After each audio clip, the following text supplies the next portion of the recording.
Hello, শুনতে পাওয়া যাচ্ছে আমাকে?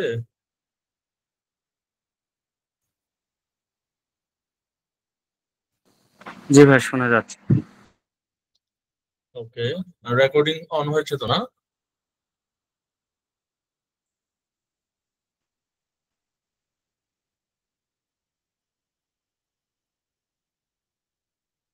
আচ্ছা, আমার এখানে দেখাচ্ছে যে রেকর্ডিং অন হয়েছে।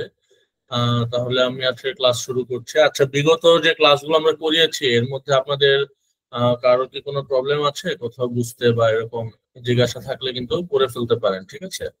রিভিশন ক্লাসগুলোতে আমাদের কাজই হচ্ছে টপিকগুলোকে রিভাইজ দেওয়া এবং আগের কোনো টপিকে যদি বুঝতে কোনো প্রবলেম থাকে সেগুলো হচ্ছে সর্ট আউট করা।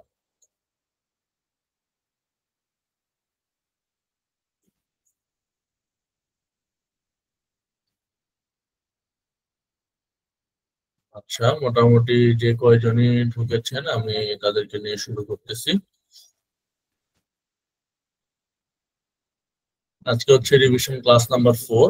আজকে বীজগণিতের কিছু জিনিস বাকি ছিল, সেগুলো করিয়ে আমরা হচ্ছে জ্যামিতিতে ঢোকার চেষ্টা করব। আচ্ছা, বীজগণিতের আগের চ্যাপ্টার গুলো কন্টিনিউশন ধরে যদি আগাই, আজকে আমাদের চ্যাপ্টারটা আছে এটা হচ্ছে সূচক ও লগারিদম।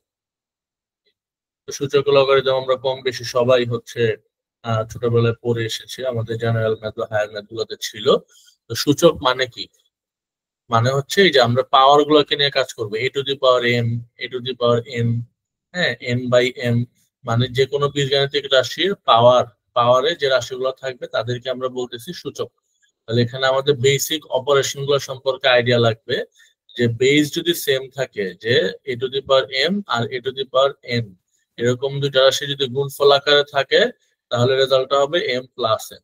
তার মানে গুণ আকারে দুটা রাশি যদি থাকে সেম বেসের তাহলে পাওয়ার গুলো যোগ হবে।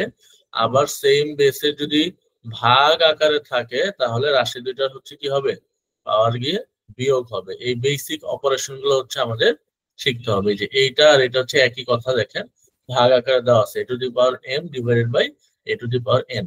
তাহলে ভাগ আকারে থাকলে আমরা পাওয়ারটাকে বিয়োগ আকারে লিখবো, আর যদি গুণ আকারে থাকে তাহলে আমরা কি করব, যোগ আকারে লিখবো। এটা হচ্ছে একটা বেসিক প্রিন্সিপাল সূচকের। আচ্ছা, গেল প্রথমে তিনটা গেল। এরপর দেখেন এই জায়গার জিনিসটা ইম্পর্টেন্ট, যে রুট রুট থাকলে আমরা কিভাবে হ্যান্ডেল করি, ইউজুয়ালি যেভাবে হ্যান্ডেল করি এখানেও সেভাবেই করব। আমরা যদি এরকম হয় যে কিউব রুট অফ 4, হ্যাঁ, 4-এর ঘনমূল কত, তাহলে এটাকে আমরা কিভাবে লিখি, 4 টু দি পাওয়ার 1/3, রাইট? এভাবে আমরা লিখি। যদি স্কোয়ার রুট থাকে মানে শুধু রুট, তাহলে আমরা কি লিখি, টু দি পাওয়ারে হাফ, মানে শুধু রুট মানেই হচ্ছে হাফ। কিউব রুট থাকলে 1/3, যদি রুটের এখানে 4 থাকে তাহলে 1/4, এভাবে হবে। তাহলে যদি a to the power n এটা রুট হচ্ছে এম তম ঘাতের রুট হয়, তাহলে সেটাও কি হবে, a to the power n into যেটাই পাওয়ারে থাকতেছে সেটাই পাশে কি 1/, হচ্ছে সো 1/m এই আকারে অ্যাড হবে, যেটাই কিনা n/m। সো এই সূত্রটা বোঝাটা খুব জরুরি। এ টু দি পাওয়ার এন আর পাওয়ারের যে ঘাতটা এটা হচ্ছে এ পাশে কি হবে, ভাগ আকারে অ্যাড হয়ে যাচ্ছে। তারপর ইনভার্সের সূত্র আমরা সবাই জানি, 1/a two the power m যদি থাকে, মানে পাওয়ারটা যদি নিচে থাকে ভগ্নাংশের হরে যদি পাওয়ারটা থাকে তাহলে সেটাকে উপরে উঠালে পাওয়ারের আগে কি হবে, একটা নেগেটিভ চিহ্ন এসে যুক্ত হবে। সেম পাওয়ার থাকলে আমরা ভাগ আকারে লিখতে পারি, ঠিক আছে? এই জিনিসটা গুরুত্বপূর্ণ, যে কোনো রাশির পাওয়ার যদি 0 থাকে সেটা ইকুয়ালস টু 1 হয়ে যাবে, সেটা যে কোনো রাশি হোক না কেন। পাওয়ারে 0 থাকলে ইকুয়ালটা আমরা কি লিখবো, 1। এই যে রুটের কথা এখানে চলে এসেছে, রুট থাকলে হাফ হবে। আবার এই জিনিসটা ইম্পর্টেন্ট, দেখেন এই যে এই জায়গার এই ঘরের কথা বলছি, যে যদি এরকম থাকে যে 2, একটা 2 লেখা যে কথা, দুইটা √2 লেখা কিন্তু একই কথা। এই অপারেশনটা আমরা অনেক জায়গায় দেখবো, আমাদের কাটাকাটি করতে সিম্পলিফাই করতে হেল্প হয়। সো একটা 2 লেখা যে কথা, √2 ইন্টু √2 মানে কিন্তু সে ব্যাক করে আবার আমরা কি পাবো, শুধু 2 পেয়ে যাব। তো এই জায়গাটা হচ্ছে আমাদের জন্য বেশ গুরুত্বপূর্ণ। এখানে দেখেন যে সেম পাওয়ার থাকলে কমন নিয়ে লেখা যায় বলছিলাম, তাহলে যদি আবার গুণাকারে সেম পাওয়ার দেওয়া থাকে এদেরকে আলাদা আলাদা করেও কি ভাগ করে লেখা যায়। তো এই দুটা সেম জিনিস। এই লাইনটা বেশ গুরুত্বপূর্ণ।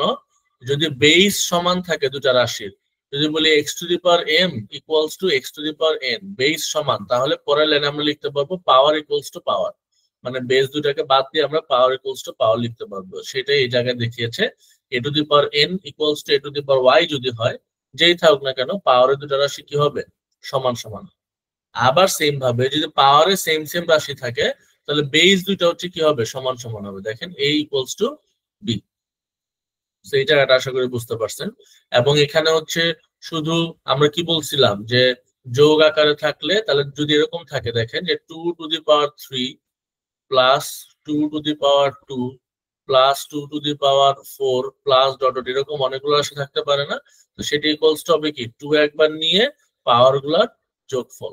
এটাই হচ্ছে আমার লাস্টের যে ফর্মুলা, সেটাই বুঝিয়েছে। যদি সেম বেসের উপর অনেকগুলো পাওয়ার থাকে তাহলে সেটাকে একটা বেস লিখে পাওয়ার গুলাকে একবার আমরা উপরে যোগ দিয়ে ফেললেই কি পাবো, সেই রেজাল্টটা আমরা পেয়ে যাব। তো এই ছোট ছোট ফর্মুলা গুলো দিয়েই হচ্ছে সূচকের মেইন সূত্রগুলো প্রতিষ্ঠিত।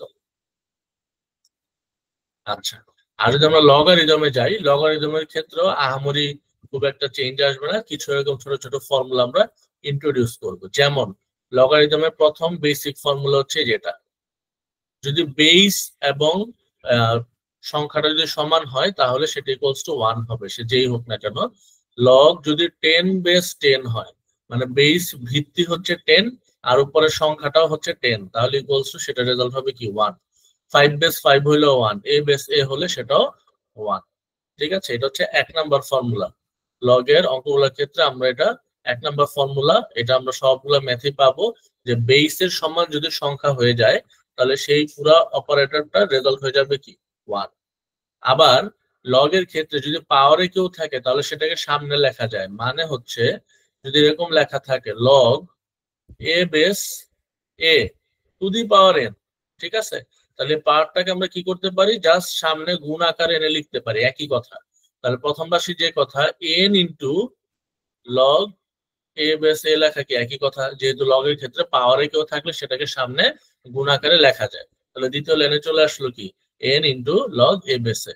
আবার প্রথম সূত্রটা কি বলেছিল, বেসে যা আর এখানে যা যদি সেম সেম থাকে সেটা রাশিমালার, সেটা রেজাল্ট হয়ে যাবে কত 1।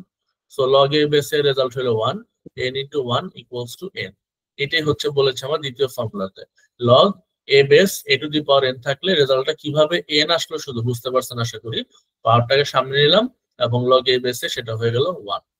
আচ্ছা, লগ 1 এর ভ্যালু অলওয়েজ 0, এটা একদম মুখস্থের মতো করে ফেলবেন, লগ 1 এর ভ্যালু হচ্ছে 0। তারপর সূচকের অঙ্কের মতোই যদি গুণ আকারে থাকে তাহলে যোগ করে লেখা যায়, আর যদি বিয়োগ আকারে থাকে তাহলে ভাগ আকারে লেখা যায়। এই দুটো জিনিস সূচকের সাথে কি হবে, অনেকাংশেই মিলে যাবে। আচ্ছা, তারপর দেখেন আমরা এখন এই ফর্মুলাতে আসি, log a base N root M. ঠিক আছে, তাহলে এই জিনিসটা কিভাবে ফর্মুলাটা দাঁড়ালো, যদি আমরা এই পাশে লিখি, এটাটা যদি আমরা এই পাশে একটু লিখি, লগ এ বেস, হ্যাঁ, এন রুট এম, এটা হচ্ছে আমার ফর্মুলা। তাহলে আমি আমার বেসিক ধরে আগাই, লগ এ বেস এম, যেটাই কিনা রুটে থাকবে সেটাকে কি 1 বাই আকারে লেখা যায় পাওয়ারে, তাই না? 3 থাকলে কিউব রুট থাকলে লিখতাম 1/3, এন আছে তাহলে 1/n। আচ্ছা ঠিক আছে, তাহলে এখন যেটা কিনা পাওয়ারে আছে সেটাকে আমরা সামনে এনে লিখতে পারি, তাহলে সামনে গুণ আকারে 1/n, এরপরে লগ বেসে এ আর সংখ্যার জায়গায় m। বোঝা গেল কিভাবে আমরা ইন্টার অপারেবল গুলো করতেছি, এক জায়গা থেকে আরেক জায়গায় আমরা নিয়ে যেতে পারতেছি। আচ্ছা, তাহলে গেল এটা। এরপরে এই ফর্মুলাটি একটু খেয়াল করেন, লগ এ বেস বি যে কথা, উল্টা করে লগ বি বেসে লিখলে কি জাস্ট ইনভার্স করতে হবে, 1 বাই করতে হবে, ঠিক আছে, তাহলে হচ্ছে বেস এবং ডিজিটটাকে কি করা যাবে, ইন্টারচেঞ্জ করা যাবে, তাহলে তারা একে অপরে ইনভার্স হয়ে যাবে। আচ্ছা, লগ এ বেস 1 হচ্ছে 0, এগুলো একটু জ্ঞানমূলক যে শুধু লগ 1 এর ভ্যালু 0, এ বেস 1 এর ভ্যালু 0, হ্যাঁ। তারপরে যে যোগ আকারে থাকলে গুণ আকারে লেখা যায়, সে আগের প্রিন্সিপাল দেখেন, log a plus log b plus log c সব যোগ আকারে ছিল, তার একবারে log a into b into c আমরা কি করতে পারি, লিখে ফেলতে পারি। আচ্ছা, এই লাইনটা আরেকটা important line, log a base c equal to b হলে আমরা লিখতে পারবো কি এ টু দি পাওয়ার বি সমান সমান সি। এই জিনিসটা কিভাবে মনে রাখবেন, তাহলে দেখেন সংখ্যা দিয়ে বলি, যদি এমন হয় log x base 5 equal to, আমি এদিকে ধরে লিখলাম 2, তাহলে এটাকে যে এই পাশটা এক্সট্রা যাবে তার এই বরাবর, আর এই 2টা চলে যাবে হচ্ছে তার পাওয়ারে।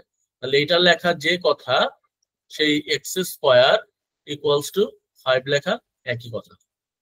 বুঝতে পারছেন? সো এই জায়গাটা আমাদের খুব ভালো মতো খেয়াল রাখতে হবে, যেগুলো স্টার মার্ক দিয়ে দিচ্ছে, যে log x base 5 equals to 2 হলে এই এক্সটা যাবে হচ্ছে সংখ্যার জায়গায়, সংখ্যাটা যাবে এক্স এর উপরে পাওয়ারে, ইকুয়াল টু এই বাম পাশে শুধু 5 আমরা লিখতে পারবো। সো এই অপারেশনটা দেখবেন যে আমরা অনেক জায়গাতেই অ্যাপ্লাই করতেছি। দেন এই লাইনটা অনেকগুলো অঙ্কেরই শর্টকাটে আমরা অ্যাপ্লাই করব। Log a base b plus log b base c, মানে একই সংখ্যা দেখেন এই পাশে উপরে আছে আর এই পাশে বেসে আছে, তো মনে মনে যদি ক্যান্সেল আউট করে দেন তাহলে দুইটা মিলে সাম আপ করলে কি দাঁড়ায়, লগ এ বেস সি। আচ্ছা, আর এটা তো সে শুরুতে দেখায় আনলাম যে পাওয়ারে এন থাকলে পাওয়ারটাকে সামনে আনলাম, রয়ে গেল লগ এ বেসে, যেটা ভ্যালু কিনা 1, সো n ইন্টু 1 মানে শুধু n। বলেন এই সূচক এবং লগারিদম আমরা যে ফর্মুলাগুলো বুঝাইলাম, এখানে কারো কোনো প্রবলেম আছে কিনা? কাইন্ডলি শেয়ার করেন কারো কোনো প্রবলেম থাকলে।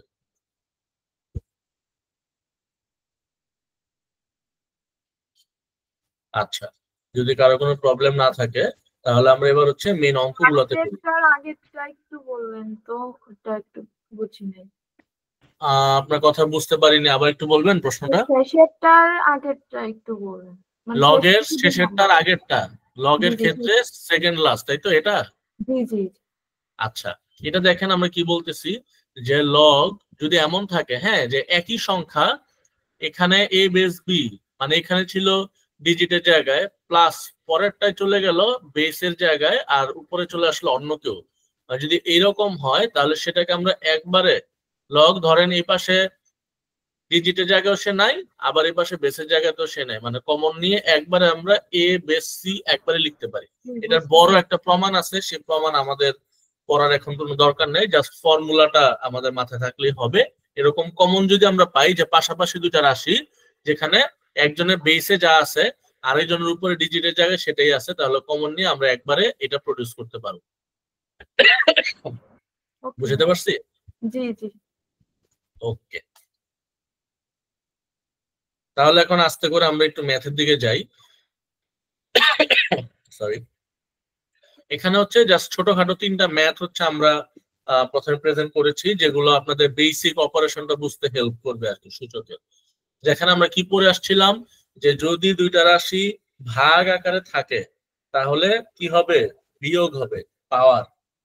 ঠিক আছে, তাহলে ধরেন আমি লিখলাম যে এক্স টু দি পাওয়ার 5 ভাগ এক্স টু দি পাওয়ার 3, তার মানে বেস সেম আছে, পাওয়ার দুটো কি হবে তাহলে বিয়োগ হবে, তাহলে পরের লাইন আমরা লিখতে পারি x to the power 5 minus 3। বুঝা গেল? আবার ধরেন পরের লাইনে গুণ দিয়ে লেখা এক্স টু দি পাওয়ার 4, তাহলে যেহেতু এটা গুণ আকারে আছে তাহলে পাওয়ারটা কি হবে এবার যোগ হবে। এভাবে যতগুলা রাশি থাকুক না কেন আমরা জাস্ট খেয়াল করব যে পাওয়ারের যে রাশিটা লিখলাম এটা লিখলাম, তাহলে পাওয়ারে 5, এরপরের পাওয়ার আগে কি ভাগ আছে তাহলে বিয়োগ দিয়ে লিখবো, আর যদি এটার আগে গুণ থাকে তাহলে যোগ দিয়ে লিখবো। তাহলে এবার এই প্রসেসটা একটু ফলো করেন, দেখেন এক্স টু দি পাওয়ার 4, তাহলে প্রথমে এক্স টু দি পাওয়ার 4 আছে, এরপরের 4 এর আগে ভাগ, তাহলে 4 এখানে বিয়োগ হবে, তাই তো? এরপরের 3 এর আগে এখানে গুণ, তাহলে 3 এখানে যোগ হবে। সো +4 -4 কাটা অ্যান্সার হবে শুধু x টু দি পাওয়ার 3। সেভাবে যতগুলোই থাকুক না কেন যদি বেস সবার সেম থাকে পাওয়ার গুলোকে জাস্ট আমরা যোগ বিয়োগ করে বসাই দেব, যে এটা কি ভাগ আকারে আছে তাহলে পাওয়ারটা বিয়োগ হবে, আর এটা গুণ আকারে আছে তাহলে পাওয়ারটা যোগ হবে। এটা হচ্ছে প্রধান কাজ। ঠিক আছে, এবার তাহলে এটা গেল ফার্স্ট ম্যাথ। সেকেন্ড ম্যাথে দেখেন কি করতে হবে, 3 to the power m equals to যদি 81 হয়, 3 to the power m equals to হচ্ছে 81, আমাদের এখানে কাজ হচ্ছে বেস গুলাকে দুই পাশে সমান সমান বানায় ফেলা, তাহলে পাওয়ার ইকুয়াল টু পাওয়ার লিখতে পারবো, অথবা পাওয়ার গুলাকে সমান বানানো তাহলে বেস ইকুয়াল টু বেস লিখতে পারবো। এই দুইটা হচ্ছে আমাদের মেইন ফান্ডামেন্টাল অপারেশন। তাহলে দেখেন এই অঙ্কের ক্ষেত্রে কোনটা অ্যাপ্লিকেবল, এ পাশে পাওয়ার আছে এম, 81 তো কোনোদিনও এম এর কোনো আকারে প্রকাশ করা সম্ভব না, কারণ এম হচ্ছে একটা ভেরিয়েবল। সো আমরা হচ্ছে বেসটাকে কমন করে ফেলবো, তো আমরা হচ্ছে বেসটাকে কমন করে ফেলবো যাতে বেস বেস বাদ দিয়ে আমরা হচ্ছে কি পাওয়ার ইকুয়ালস টু পাওয়ার লিখতে পারি। তাহলে দেখেন এই পাশে 3 টু দি পাওয়ার m লিখলাম, এখন 81 কে 3 এর কোন টার্মসে প্রকাশ করতে পারলেই হচ্ছে আমাদের কাজ শেষ। তাহলে খুব ইজিলি আপনারা জাস্ট গুণিতক গুলা মাথায় রাখবেন যে 81 কে 3 এর কত গুণনীয়ক বা গুণিতক আকারে প্রকাশ করা যায়। 3 into 3, 3 স্কয়ার হচ্ছে 9, আর একটা 3 এর কিউব হচ্ছে 27, আর একটা 3 দিলে সেটা হচ্ছে 81। সো 3 টু দি পাওয়ার 4 হচ্ছে আমাদের 81। সো এটাকে 3 টু দি পাওয়ার 4 আকারে লেখা যায়। এই দেখেন বেস দুই পাশে সমান সমান, তাহলে বেস যদি আমরা বাদ দিয়ে দেই power equals to power. So m এর ভ্যালু চলে আসলো 4। আমাদের জানতে চাইছে এম কিউব মানে কি, তাহলে 4 কিউব, 4 কিউবের ভ্যালু কত 64। তো রেজাল্ট উইল বি 64। বোঝা গেল? একদম বেসিক অপারেশন, এগুলো হচ্ছে আমরা প্রত্যেকটা অঙ্কে অ্যাপ্লাই করবো, এই জন্য আপনাদেরকে এখানে আগে দেখে নিচ্ছে। এরপরে 2 নাম্বার গেল, এরপর আসেন 3-এ।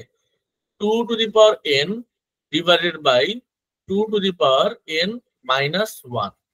চিন্তা করেন এটা কিভাবে হবে, তাইলে আবারও বেস গুলো সেম আছে।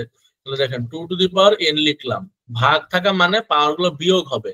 তাহলে এই n এর আগে যেহেতু প্লাস আছে, ধরেন আমি যে ভাগের জন্য বিয়োগটা দিয়ে দিলাম, আর পরবর্তী পাওয়ারে কি আছে n মাইনাস 1, এই যে ব্র্যাকেট দিয়ে লিখলাম এবার। তাহলে 2 টু দি পাওয়ার n প্লাসে মাইনাসে মাইনাসের n, মাইনাসে মাইনাসে প্লাসের 1। তাহলে n আর মাইনাস n কাটা, রেজাল্ট হবে শুধু 2 টু দি পাওয়ার 1 বা 2। ঠিক আছে, তাহলে পাওয়ারে যোগ বিয়োগ গুণ ভাগ থাকলে কিভাবে আমরা অপারেট করব সেটা শিখলাম, এবং দুই পাশে বেস ইকুয়াল টু বেস করে কিভাবে বেসটাকে বাদ দিয়ে পাওয়ারের অপারেশন আমরা চলে যেতে পারবো। এই সিম্পল ক্যালকুলেশন গুলো আমরা জাস্ট এই জায়গায় কিছু ম্যাথে দেখলাম। এখন তাহলে আমরা একটু বড় ক্যালকুলেশন গুলোতে যাই, যে এগুলোকে আমরা কিভাবে করব। দেখেন এভাবে এখানে কি লিখছে, √3 ইকুয়াল টু মানে √3 টু দি পাওয়ার পাওয়ারে সামথিং, আবার এখানে 3√3 পাওয়ারে সামথিং। তাহলে আপনারা দেখে বুঝতেছেন আমাদের বেস ইকুয়াল টু বেস করার একটা সমূহ সম্ভাবনা, √3 আছে দুই জায়গাতেই। তাহলে বাকি সবাইকে আমরা পাওয়ারে নিয়ে যাব, দেন বেস ইকুয়াল টু বেস বাদ দিয়ে পাওয়ার সমান পাওয়ার লিখে ফেলবো। এটাই হচ্ছে আমাদের একমাত্র টার্গেট। তাহলে চলেন আমরা সেই কাজটা করি। এটা যদি আমাদের প্রশ্ন হয়, তাহলে এখন আমাদের কাজ হচ্ছে যে বেস ইকুয়াল টু বেস করে বাদ দিয়ে ফেলে পাওয়ার সমান পাওয়ার যেভাবে লেখা যায় সেটা হচ্ছে আমাদের টার্গেট। তাহলে চলেন এখানে লিখি √3 to the power x plus 1 equal to এ পাশে 3√3। আচ্ছা ধরেন প্রশ্নটাই লিখি আমি, 3√3 two the power 2x minus 1। আচ্ছা বলেন তো √3 মানে কি? যে কোনো কিছু রুট মানে হচ্ছে তার পাওয়ার হাফ, কিউব রুট থাকলে 1/3। তাহলে যেহেতু পাওয়ার হাফ, তাহলে 3 পাওয়ার হাফ, তাহলে হাফ ইন্টু আর x প্লাস 1 তো গুণাকারে আছে। আচ্ছা এই পাশে কিউব রুট মানে কি হবে 1/3, পাওয়ার 1/3 ইন্টু 2x মাইনাস 1। আচ্ছা তাহলে 3 টু দি পাওয়ার এটা হাফ ইন্টু x প্লাস 1, তাহলে কি x প্লাস 1 ডিভাইড বাই 2 লেখা যায়। আবার এখানে 2x মাইনাস 1 ডিভাইড বাই 3 লেখা যায়। এখন দেখেন তো তাহলে বেস এটাতেও 3, এটার বেসে হচ্ছে 3, তাহলে দুই পাশ থেকে 3 ক্যান্সেল আউট করে দিলে x plus 1 divide by 2 equals to 2x minus 1 divide by 3। Just basic সমীকরণে চলে আসলো, কারণ বেস সমান বেস করে আমরা দুই পাশ থেকে বেস ক্যান্সেল আউট করে দিয়ে পাওয়ার ইকুয়াল টু পাওয়ার লিখছি। তারপর জাস্ট আর্গুমেন্ট করে রেজাল্ট লিখবেন, এই 3 দিয়ে এদিকে গুণ, এই 2 দিয়ে এদিকে গুণ, তাহলে 3x প্লাস 3, এই পাশে 4x মাইনাস 2। তাহলে 3x টাকে এই পাশে আনলে হচ্ছে শুধু একটা x থাকবে, আর মাইনাস 2 টাকে এই পাশে নিলে হচ্ছে 3 আর 2 5। সো রেজাল্ট হচ্ছে x ইকুয়াল টু 5।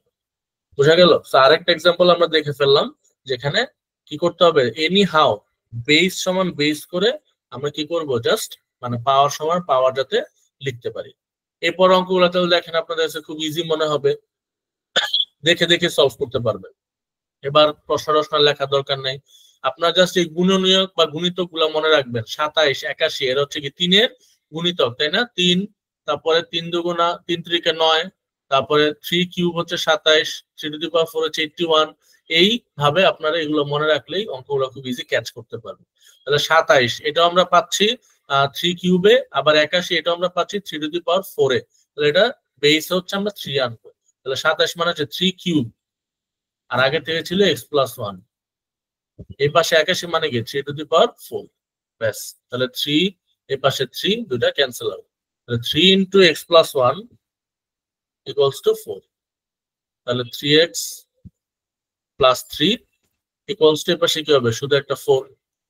তাহলে 3x ইকুয়ালস টু 4 থেকে 3 গেলে এই পাশে 1, আর শুধু x ইকুয়াল টু 1/3। খুব ইজি ম্যাথ, মানে এই সূচক অঙ্কের যদি আপনি বেসিক কনফিগারেশন গুলো ধরতে পারেন তাহলে ম্যাথ খুবই ইজি। জাস্ট এই গুণনীয়ক গুলো আপনাদের মনে রাখতে হবে আর গুণিতক গুলো মনে রাখতে হবে। এখানে দেখেন আর একটু বড় সাইজের আসছে, অনেকগুলো রাশিমালা আছে, তাহলে এদেরকে আমরা কিভাবে সলভ করব? চিন্তার কিছু নাই, সে বেসিক প্রিন্সিপাল। এভাবে ধরেন যখন নাকি থাকবে 5n+2, মানে পাওয়ারের মধ্যে যোগ বা বিয়োগ আকারে লেখা, আমরা চেষ্টা করবো এদেরকে আলাদা আলাদা করে লিখতে, তাহলে আমাদের ক্যালকুলেশনের সুবিধা হবে। তাহলে 5n+2 পাওয়ারে যোগ আছে, তাহলে এদেরকে আলাদা করলে গুণ আকারে আলাদা হবে, 5n ইন্টু 5/2 প্লাস 35 গুণ 5n, দেখেন কি আছে -1, তার মানে এটা ভাগ আকারে ছিল, তাই তো? অথবা গুণ আকারে যদি লেখেন 5^-1 এভাবে লিখতে পারেন, আর ভাগ আকারে দিলে ডিরেক্ট ভাগ 5 এভাবে লিখতে পারেন, আপনার চয়েস। আর নিচে আছে 4 ইন্টু 5n। তাহলে দেখেন আমাদের কাজ কি হবে, আলটিমেটলি অপশনে কিন্তু 5n এর কেউ নাই, অপশনটা খুব ভালো মতো খেয়াল করবেন, অপশনে 5n এর কেউ নাই। তো আমার টার্গেট হচ্ছে 5n কে এই অঙ্কের খাতা থেকে ক্যান্সেল আউট করে দিতে হবে। এই জায়গা থেকে যদি 5n কমন নেই তাহলে শুধু 5 স্কয়ার থাকতেছে, প্লাস এই জায়গা থেকে যদি 5n কে কমন নেই তাহলে এখানে থাকবে 35, আর 5 ইনভার্স 1 মানে কি? ভাগ 5। এটা আশা করি সবাই বুঝতে পারতেছেন। আর নিচে 4 ইন্টু 5n, 5n দুই পাশ থেকে কি করবো আমরা? ক্যান্সেল আউট করে দিব আমাদের ক্যালকুলেশনের সুবিধার্থে। যদি আমরা ক্যান্সেল আউট করে দিই তাহলে আমাদের কি আকারটা এখন অনেক ছোট হয়ে আসবে না? তাহলে এখানে কি থাকতেছে দেখেন, 5 স্কয়ারে শুধুমাত্র 25, প্লাস এই 35 ভাগ 5 মানে কি 7, 5 7 35, আর নিচে 5n কাটা শুধুমাত্র থাকতেছে 4, তাহলে 25 আর 7 হচ্ছে 32 ভাগ 4 ইকুয়াল টু 8 হচ্ছে আমাদের অ্যান্সার।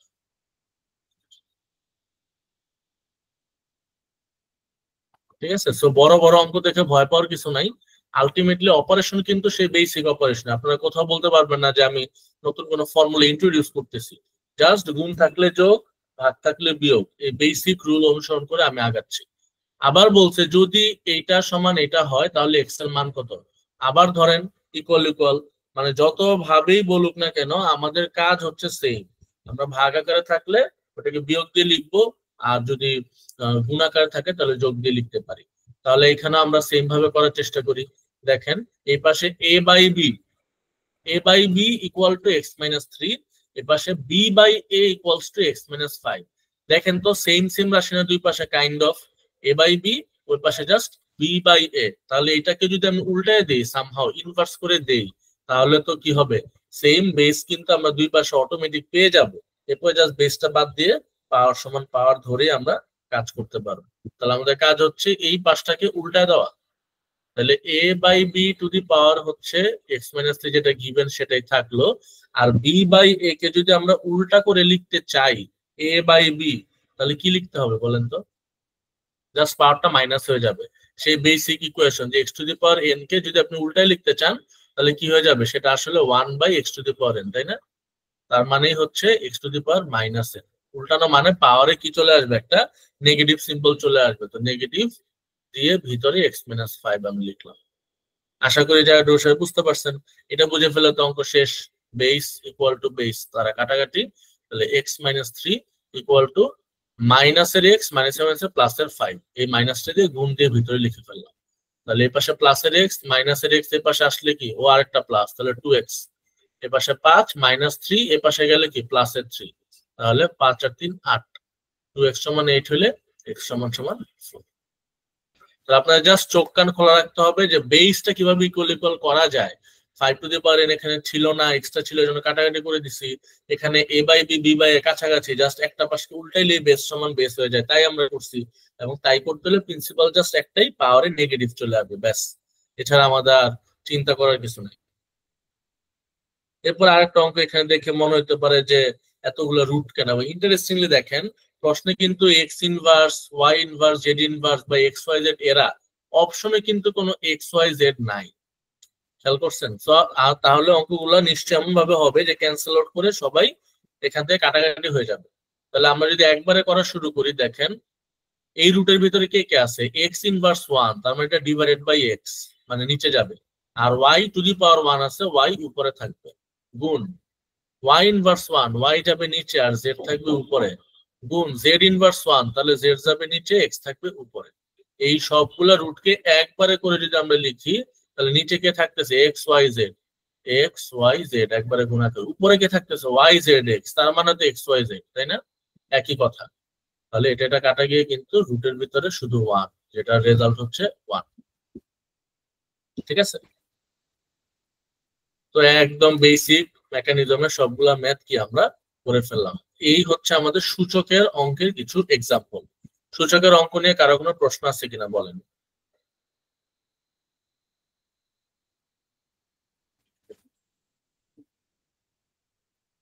সবাই ক্লাস ফলো করতেছেন তো? ওকে, যদি সূচকের নিয়ে টপিক নিয়ে যদি কারো কোনো প্রশ্ন না থাকে, তাহলে আমরা এখন চলে যাব হচ্ছে লগারিদমের যে অংশটা, সেই লগারিদমের অংশে। সূচকের অঙ্কগুলো যেরকম ভাবে দেখালাম, যে একটা বা দুইটা নির্দিষ্ট মেকানিজমের উপর বেস করেই হচ্ছে আমরা এগুলো সলভ করছি, সেম ভাবে লগের অঙ্কগুলো আমরা কি করব, দেখবে যে সবগুলো সলভ করার পরে কেউ কিছু বলতেছেন?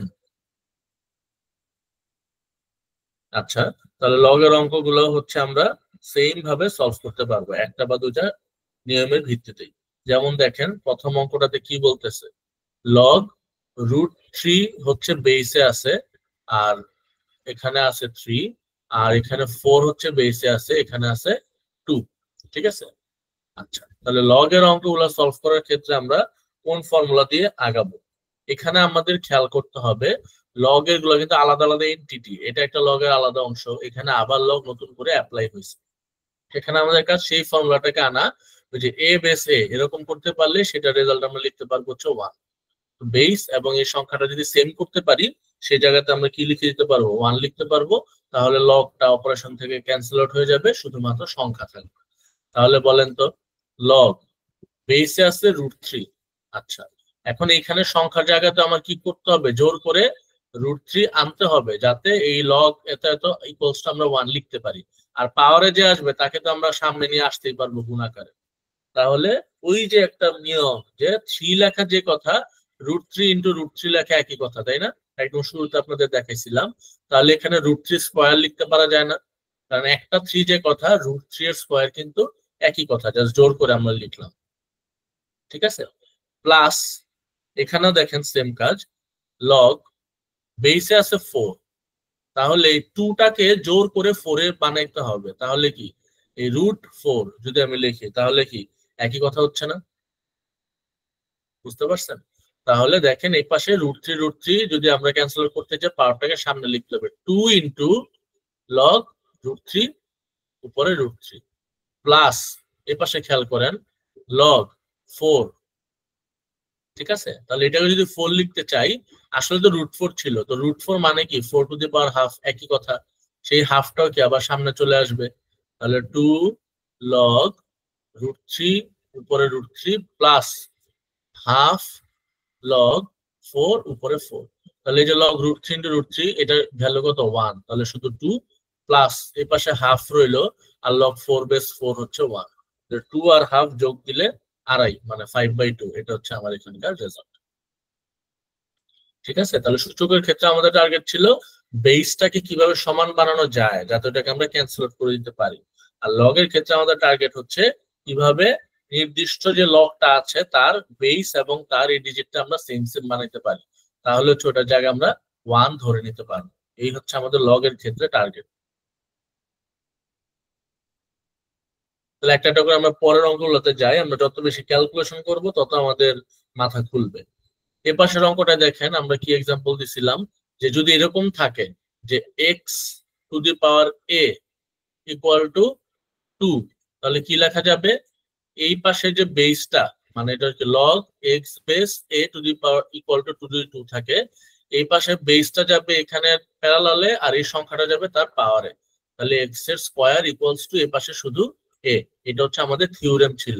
এখানেও খেয়াল করে দেখেন, এই পাশে বেসটা তাহলে যাবে এইখানে, আর এই সংখ্যাটা চলে যাবে তার পাওয়ারে, আর এই পাশে শুধু 1/16 যেটা পড়ে থাকবে।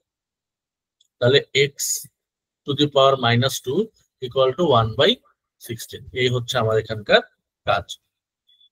তাহলে এক্স টু দি পাওয়ার -2 মানে কি 1/x², মানে নিচে নিলেই তো চিহ্ন চেঞ্জ হয়ে যাবে, ইকুয়াল টু 16। তো পুরোটাকে ধরে উল্টাই দিলে x² সমান 16। তাহলে x এর ভ্যালু কত? √16। √16 মানে কি +-4। ঠিক আছে। তো লগের ক্ষেত্রে আমাদের এই ফর্মুলাগুলো যেগুলো আমরা বারবার অ্যাপ্লাই করতেছি, এগুলো আসলে প্র্যাকটিস করতে করতে মুখস্থ মতো করে ফেলতে হবে। এই পাশেও সেম দেখেন, বলছে জাস্ট এটা ভ্যালু।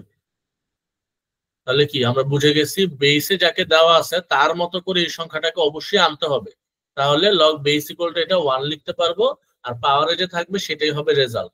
এখন বলেন 16-র ভিতরে কয়টা √2 লুকায় আছে, এটা কিন্তু আমাদের বের করতে হবে এখন, তাই না?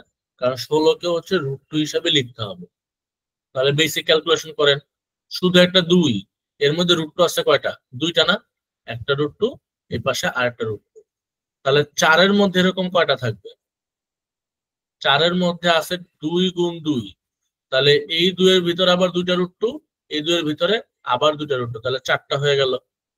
8-এর মধ্যে থাকবে এরকম কয়টা? 3টা। তাহলে দেখেন টোটাল 16-র মধ্যে যদি আমরা হিসাব করি, 16 ইকুয়াল টু কি আসলে 2 × 8। 8 মানে কি 2 × 4। 4 মানে কি 2 × 2। তার মানে 4টা 2 এর গুণ করলে আমরা পাই হচ্ছে 16। আর প্রত্যেকটা 2 এর ভিতরে √2 আছে কয়টা করে? 2টা করে। তাহলে 4টা 2 এর ভিতরে √2 থাকবে কয়টা? 8টা। সো এই 16টাকে আমরা যদি √2 আকারে লিখতে চাই, পাওয়ারে দিতে হবে 8। তাহলে দেখেন পরের লাইনের অঙ্কটা আমাদের জন্য খুব ইজি হয়ে গেল। পাওয়ারে যে 8 চলে আসছে, এটা চলে আসবে সামনে, আর বেস এবং এখানে সংখ্যা কি √2 কাটাকাটি হয়ে এখানে হয়ে যাবে 1। সো 8 × 1 রেজাল্ট হবে ফাইনালি 8। এই বেসিক মেকানিজমটা আশা করি ধরতে পারতেছেন। লগের অঙ্কের এই ছোটখাটো ফাংশন গুলো যদি ক্লিয়ার থাকে তাহলে খুব দ্রুত ক্যালকুলেশন করে সামনে আগানো যাবে আর কি। আর এখানে যদি ঝামেলা থাকে তাহলে কিন্তু সামনে আগাতে গেলেও দেখবেন যে বাধা পড়তেছে। ঠিক আছে, তাহলে পরের অঙ্কগুলো আমরা ঝটপট করে ফেলি। লগ 2 বেস 1/64 এর মান কত? আগের অঙ্কটা আমরা কি করে আসলাম? আগের অঙ্কটায় √2 বেস 16, তাহলে এখানে বলছে 2 বেস 64, তাহলে কি একই রকম কাজ না?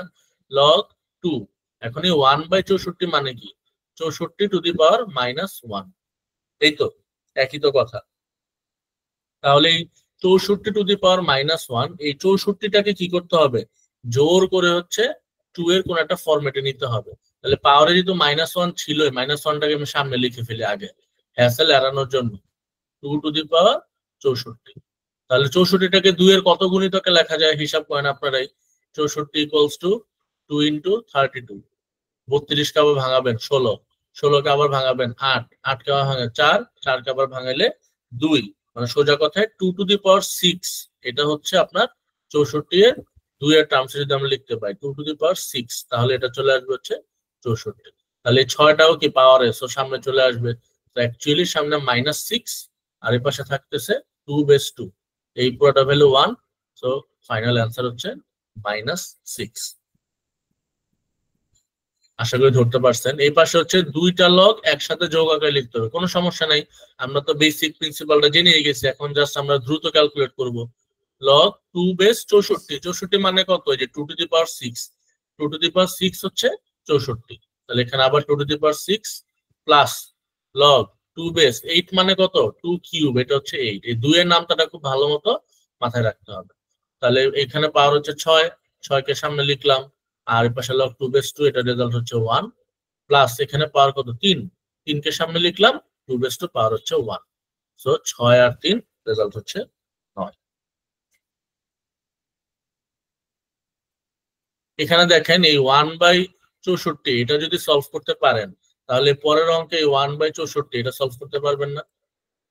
একই রকমের জিনিস, জাস্ট 32 থাকাতে এখানে কি হবে? 2 টু দি পাওয়ার 5 হবে। জাস্ট 2 এর এই জিনিসগুলো খুব মানে মনোযোগ দিয়ে খেয়াল করেন যে 2 টু দি পাওয়ার 2 এর কিউব হচ্ছে 8, 2 টু দি পাওয়ার 4 হচ্ছে 16। জাস্ট এই যে জিনিসটা 2 টু দি পাওয়ার 1 হচ্ছে 2, 2 এর স্কয়ার হচ্ছে 4, 2 এর কিউব হচ্ছে 8, 2 এর 4 হচ্ছে 16, 2 এর 5 হচ্ছে 32, 2 এর 6 হচ্ছে 64। এই জিনিসগুলো অ্যাটলিস্ট মানে মাথায় রেখেন, তাহলে লগের অঙ্কগুলা খুব দ্রুত মিলানো যাবে। তাহলে এখানেও খুব বেশি হ্যাসেল নাই আমাদের। লগ 2 বেস ওই যে 32 1/32, তাহলে 32 ইনভার্স 1। তো -1 আগে এদিকে নিয়ে রাখবো, আবার 32 মানে কি 2 টু দি পাওয়ার 5, সেই 5 কেও তারপর আবার এদিকে নিব, তাহলে -5 লগ 2/2। রেজাল্ট হচ্ছে শুধু -5। এই হচ্ছে আমাদের সূচক এবং লগারিদমের বেসিক অপারেশন গুলো হচ্ছে আমরা রিভাইজ করে ফেললাম। আপনার ক্লাসে আসেন তো সবাই নাকি? কারো কোনো সারা শব্দ নাই? কোন ফর্মুলা কি প্রুফ করা লাগবে? কোন ফর্মুলা মানে প্রমাণ করা লাগবে, মানে প্রমাণগুলা না না না, কোন ফর্মুলা প্রমাণ নিয়ে এখন মাথা ঘামানোর কিছু নাই। এখন জাস্ট মানে মেইন কাজটা হচ্ছে আমাদের যে এই বেসিক ম্যাথ এবং অপারেশন গুলো সম্পর্কে ভালো মতো আইডিয়া নিয়ে ফেলা। প্রমাণ নিয়ে খুব বেশি মাথা ঘামানোর এখনই কোনো দরকার নেই। প্রিপারেশন ওইরকম টপ নচ লেভেলে যদি চলে যায় যে আমি সবগুলো অঙ্ক পারি, বুঝি এবং উইদিন টাইম আমি সলভ করতে পারি, তখন আমরা চেষ্টা করবো যে আচ্ছা এখন তাহলে প্রমাণগুলো কিভাবে হইছে ওইটা একটু বুঝে বুঝে পড়ার চেষ্টা করি, তাই না? কিন্তু ওটা তো তখন বিলাসিতা, যদি মেইন অঙ্কে আমার গলত থাকে। বুঝাইতে পারছি? মানে ওটা রিটেনের জন্য জাস্ট নাকি? হ্যাঁ, মানে যদি আপনার অঙ্কগুলো করার পরে এনাফ টাইম থাকে হাতে, যে না আপনার পড়া শেষ, তাও হাতে অঢেল সময়, তখন আপনি প্রুফ গুলা হচ্ছে নিজে নিজে ঘাটাঘাটি করতে পারেন যে কোনটা কিভাবে প্রুফ করা হলো। কিন্তু মোটা দাগে প্রুফের দিকে নজর দেওয়ার তেমন কোনো দরকার নেই, কারণ অঙ্ক সলভ করতে উঠতে সময় পাবেন না। বুঝতে পারছি? জি ভাইয়া।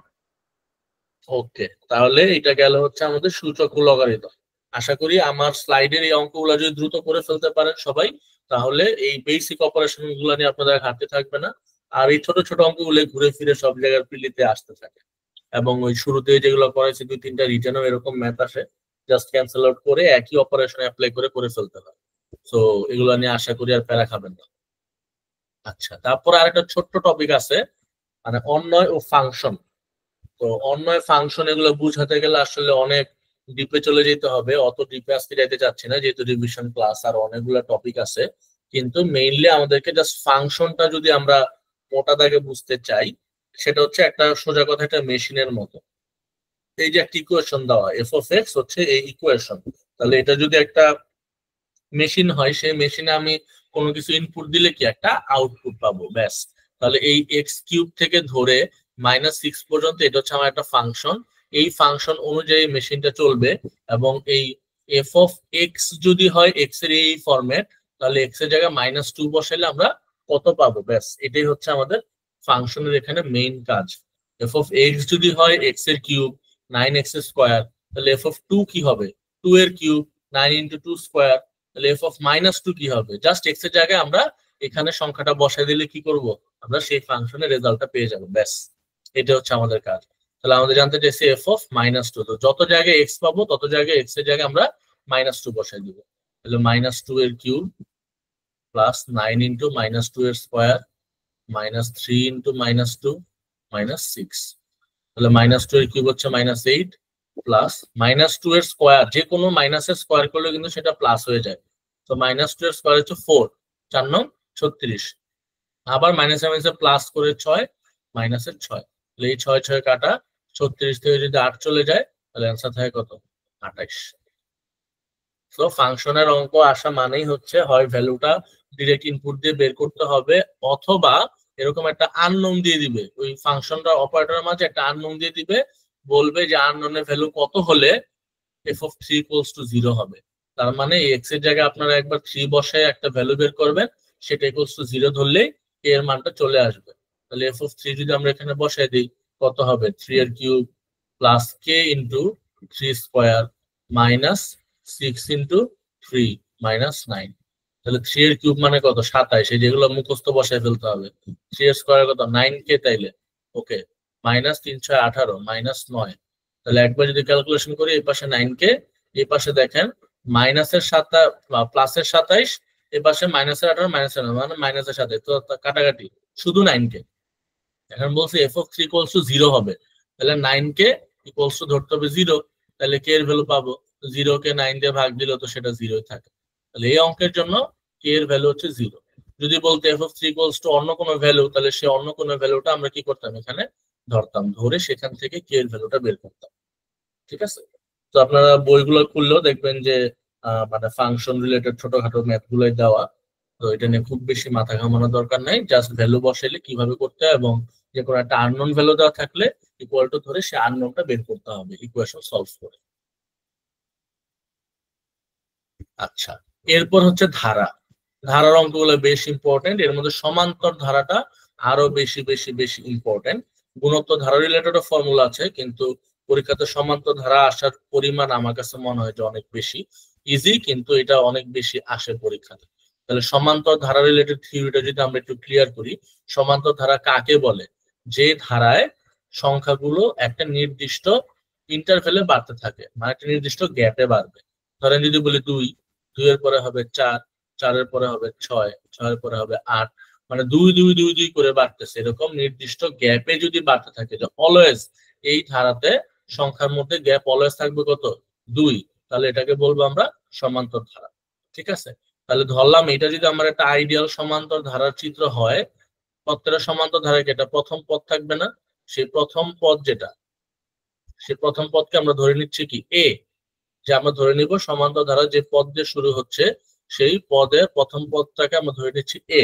আর এই যে গ্যাপটা 2 থেকে 4 হইলো, 4 থেকে 6 হইলো, 6 থেকে 8 হইলো, একটা ফিক্সড গ্যাপ, সেই গ্যাপটাকে আমরা বলতেছি কি সাধারণ অন্তর। অন্তর মানে কি বিয়োগফল, মানে সবগুলো পদের মধ্যে একটা নির্দিষ্ট বিয়োগফল, সেটাকে বলতে সাধারণ অন্তর ইকুয়ালস টু ডি। প্রথম পদ হচ্ছে এ, সাধারণ অন্তর হচ্ছে ডি। তাহলে এরকম যেতে যেতে এটা কত পর্যন্ত যাবে? ইনফিনিটি পর্যন্ত যেতে পারে না? 8 এর পরে 10, 12, 14, 16 এরকম শেষ কোথায় হবে তা কিন্তু আমরা জানি না। তাহলে যদি আমাদেরকে একটা লোকেশন দিয়ে দেয় যে আচ্ছা এই ধারায় তুমি আগাইতে আগাইতে 100তম পদের মানটা কত হবে এটা আমাকে বলো, 115তম পদের মানটা কত হবে বলো, তাহলে আমরা কিভাবে বলবো? একে আমরা কাউন্ট করতে করতে যেতে পারি যে 1 নাম্বার পদ 2, 2 নাম্বারটা 4, 3 নাম্বারটা 6, 4 নাম্বারটা এইভাবে যেতে পারি। কিন্তু যখন অনেক বড় বড় মান আসবে তখন তো বের করাটা আমার জন্য টাফ। তো এটার জন্য একটা ফর্মুলা আমরা ইন্ট্রোডিউস করলাম, যে n তম পদ, যে আমি নির্দিষ্ট করে যদি কোনো একটা পদের লোকেশন বলে দিই যে 56 নাম্বার পদের মানটা কত, ফার্স্ট পদ হচ্ছে এ, সেকেন্ড পদ কি হবে এ প্লাস ডি, মানে একটা সাধারণ অন্তর যেটা, পরের পদ কি হবে এ প্লাস ডি এর সাথে আরেকটা ডি, এভাবে যোগ দিতে দিতে n তম পদের মান হবে কি এ প্লাস n-1 ইন্টু ডি। এই ফর্মুলাটা খুবই খুবই ইম্পর্টেন্ট, একদম 2 স্টার দিয়ে রাখলাম, এটা সবাই আর কিছু না হলে এটা অবশ্যই পড়বে। আর এরকম, তাহলে আমরা প্রথম ফর্মুলা দিয়ে শিখলাম যে এরকম যেতে যেতে নির্দিষ্ট কোন একটা লোকেশনে 56 নাম্বার পদের মান, 50 নাম্বার পদে যা আছে তার মান, এটা হচ্ছে প্রথম ফর্মুলা। আর সেকেন্ড যে ফর্মুলাটা এটা হচ্ছে সমষ্টি। আগেরটাই পড়ছি 2, 4, 6, 8 এরকম করতে হতো, ধরলাম 56 নাম্বার পদের মান হচ্ছে 112, তাহলে এই ফর্মুলাতে আমরা কি বের করতাম? সেই 112 এই ভ্যালুটা বের করবো। আর পরের পদ বলতেছে যে এই n-তম পদ পর্যন্ত, এই 2 থেকে ধরে 112 পর্যন্ত যে পদগুলো আছে তাদের সবাইকে যোগ দিলে আমরা কত পাবো? সেই ফর্মুলা হচ্ছে এটা n/2, তারপর 2a plus n-1 into D. সমান্তর দ্বারা আর কিছু না পড়লেও এই দুইটা ফর্মুলা আপনাদের অবশ্যই লাগবে, যে কোনো সার্টেন একটা পদের মান এবং সেই সার্টেন পদ পর্যন্ত শুরু থেকে ধরে টোটাল সমষ্টি কত, এই দুইটা ফর্মুলা অবশ্যই অবশ্যই আপনাদের লাগবে।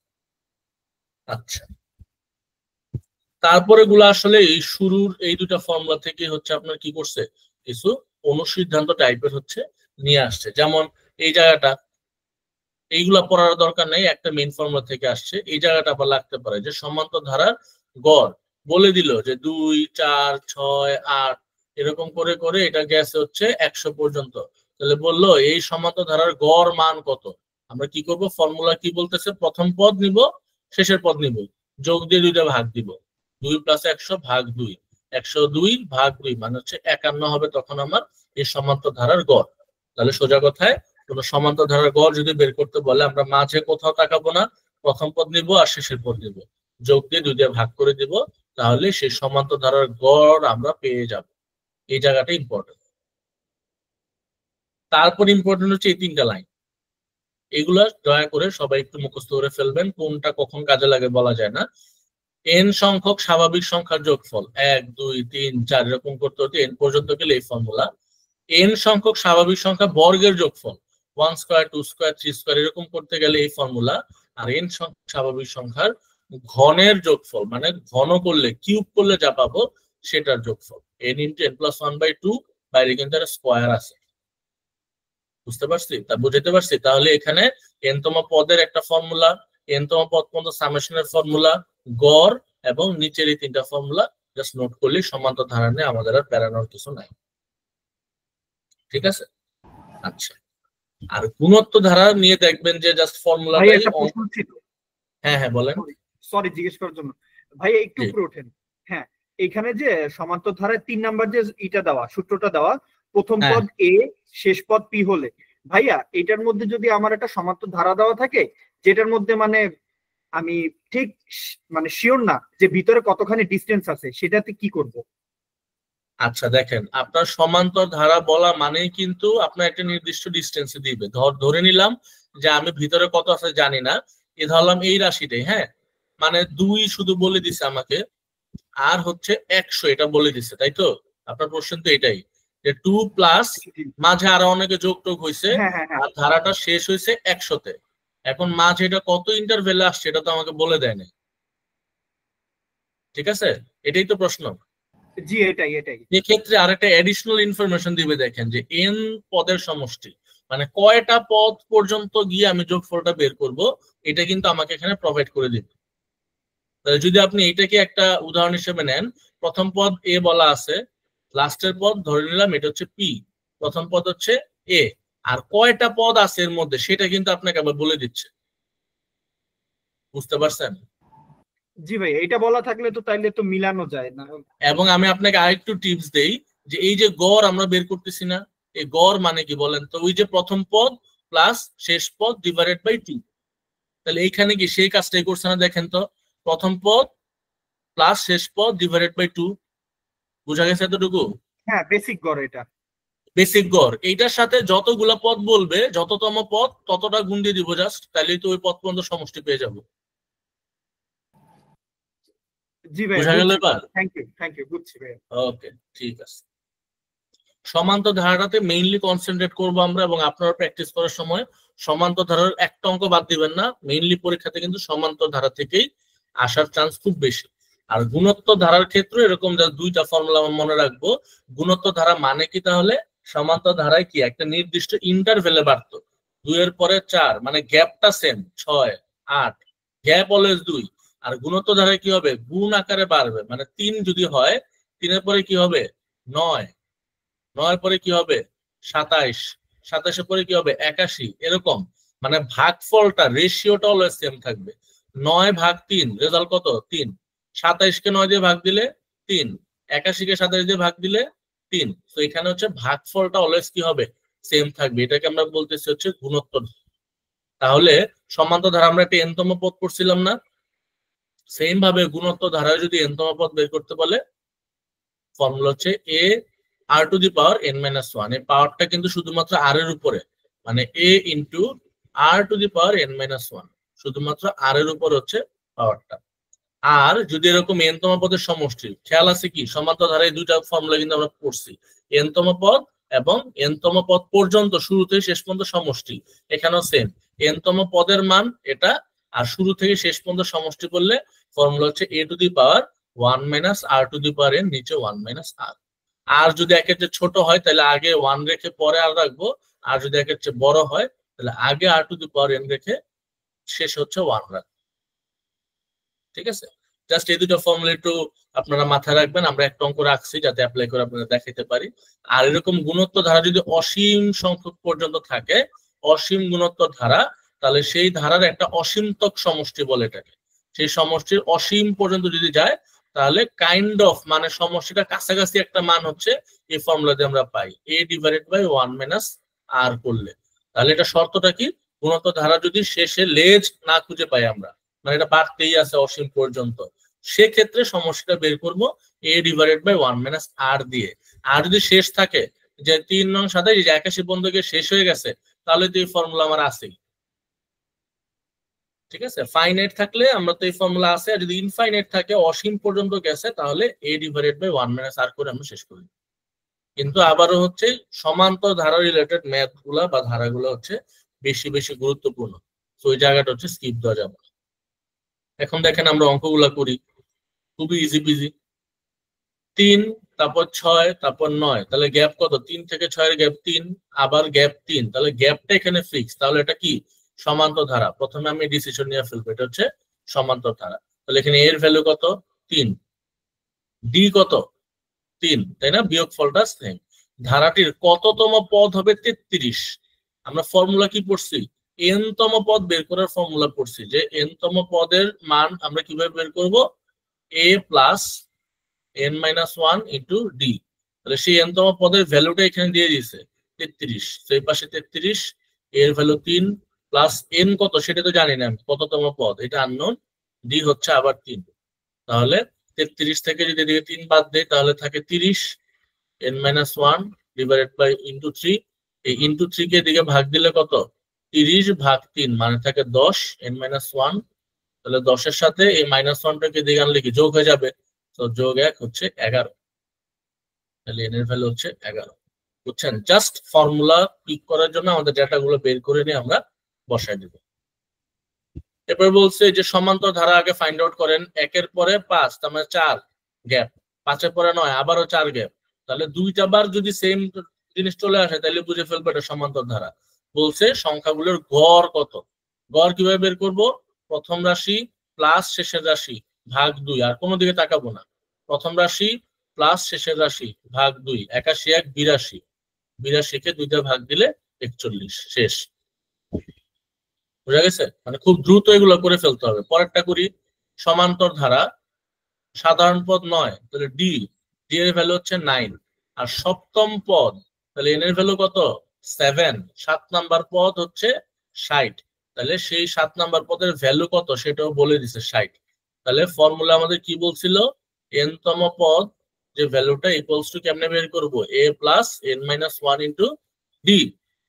এন তম পদের মান কত? 60 ইকুয়ালস টু এর ভ্যালু কত জানি না, এ আননোন, প্লাস এন, এন কত? 7 নাম্বার পদ, তাহলে 7 মাইনাস 1 ইন্টু ডি হচ্ছে 9। তাহলে বলেন তো কিভাবে করব? 60 plus 60 equal to A plus 7 বিয়োগ 1 হচ্ছে 6, 6 9 54। তাহলে এখান থেকে এর ভ্যালু চলে আসে কত? 6। 60 থেকে 54 বাদ দিলে, কিন্তু চাইছে কি এর ভ্যালু প্রথম পদ না, বলছে তাহলে 12তম পদের মানটা কত? তাহলে এখন 12তম পদের মান বের করি। 12তম পদ, এখন তো এর মানও জানি, a plus n minus 1 into d. এখন এন এর জায়গায় বসবো 12, এর মান পাইলাম 6, এন হচ্ছে 12তম পদ, 12 বিয়োগ 11, আর ডি তো আগেই ছিল 9। তাহলে 9 11 99, আর 6 যোগ দিলে রেজাল্ট আসবে 105। বোঝা যাচ্ছে অঙ্কগুলা? আমি একটু দ্রুত করাচ্ছি ইচ্ছা করি যাতে হচ্ছে আপনারা ধরতে পারেন, আর যদি আটকায় যান তার মানে সমস্যা আছে, তো আমরা আবার ডিসক্রাইব করব। কিন্তু দ্রুত করানো যদি ধরতে পারেন তার মানে আপনাদের ঝামেলা শুরুতেই ক্লিয়ার হয়ে গেছে। তারপর দেখেন এই যে 1 থেকে 100 পর্যন্ত সংখ্যাগুলোর যোগফল। 1 থেকে 100 মানে কি? জিনিসটা সমান্তর ধারা, 1 2 3 এরকম করে সমান্তর ধারা। ওই যে শুরুতে একটা ফর্মুলা পড়ে আসছি, যে যদি 1 থেকে n পর্যন্ত স্বাভাবিক সংখ্যাগুলোর যোগফল চায় তাহলে রেজাল্ট কি? n into n plus 1 divided by 2।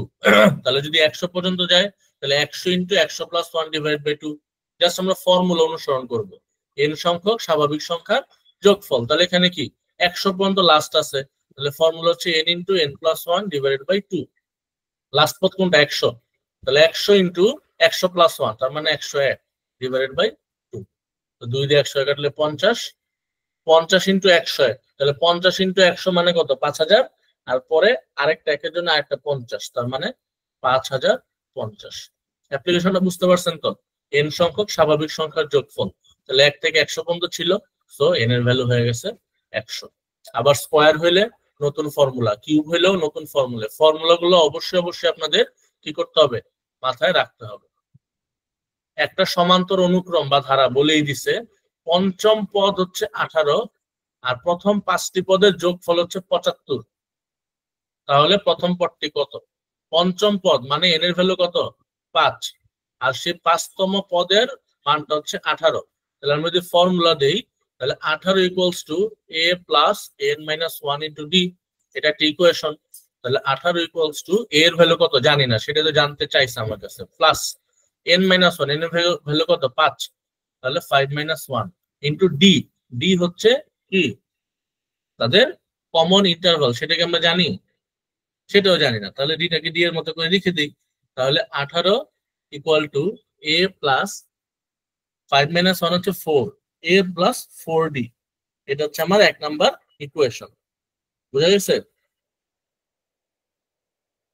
আচ্ছা, তাহলে এটা গেল ইকুয়েশন নাম্বার 1। এখন বলছে প্রথম 5টি পদের যোগফল হচ্ছে কি 75। এখন এই প্রথম 5টি পদের যোগফলের ফর্মুলা একদম শুরুতে আপনাদেরকে দেখাচ্ছিলাম, মনে আছে?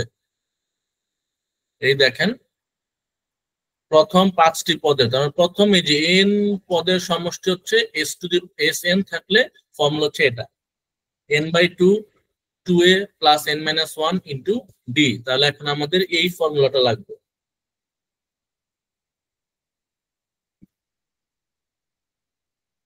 Equal to n/2 2a plus n minus 1 into D. বুঝা গেছে? ফর্মুলাটা কোথেকে আনছি? যখন আমাদের এরকম যোগফল বা সমষ্টি দিবে তখন আমরা এই ফর্মুলাটা অ্যাপ্লাই করব। তাহলে যোগফল হচ্ছে 75, এন এর ভ্যালু কত? প্রথম 5টি পদের যোগফল, তাহলে এন এর ভ্যালু হচ্ছে 5, 5/2। এর পাশে এ কত জানি না, আবার এন এর ভ্যালু কত 5 দেওয়া আছে, তাহলে 5 মাইনাস 1 হচ্ছে 4 ইন্টু ডি এর ভ্যালু কত সেটাও আমরা জানি না। তাহলে এখান থেকে জাস্ট আমরা ইকুয়েশন সাজাবো 5/2, আর এই ভিতর থেকে যদি 2 কমন নেই তাহলে ভিতরে কি হয় a প্লাস 2d, তাহলে 2 2 কাটা। আবার এই 5 দিয়ে 75 কে ভাগ দিলে কত পাই আমরা বলেন তো? 5 15 75, তাহলে a plus 2d equals to হচ্ছে 15। এটা হচ্ছে ইকুয়েশন 2। এই পর্যন্ত কি ধরতে পারতেছেন আপনারা? তাহলে আমাদের কাজ হচ্ছে জাস্ট এখানে দুইটা ইকুয়েশন আমরা সাজাইলাম, এই দুটো ইকুয়েশন, তাহলে তারপরে ইজি একটা থেকে একটা বিয়োগ দিব। তাহলে ধরলাম ইকুয়েশন 1 থেকে ইকুয়েশন 2 আমরা কি করব? বিয়োগ দিব। তাহলে a প্লাস 4d মাইনাস হবে কি মাইনাস a মাইনাস 2d। আর এর পাশে আছে হচ্ছে 18, এই পাশে বিয়োগ হবে 15। তাহলে a এবং a কাটা, 4d থেকে 2d গেলে একটা 2d থাকবে, 18 থেকে 15 গেলে কি হবে 3। তাহলে এই d এর ভ্যালুটা কি হবে 3/2। আমার ক্যালকুলেশন কি ঠিক আছে এখন পর্যন্ত? কেউ ফলো করতেছেন?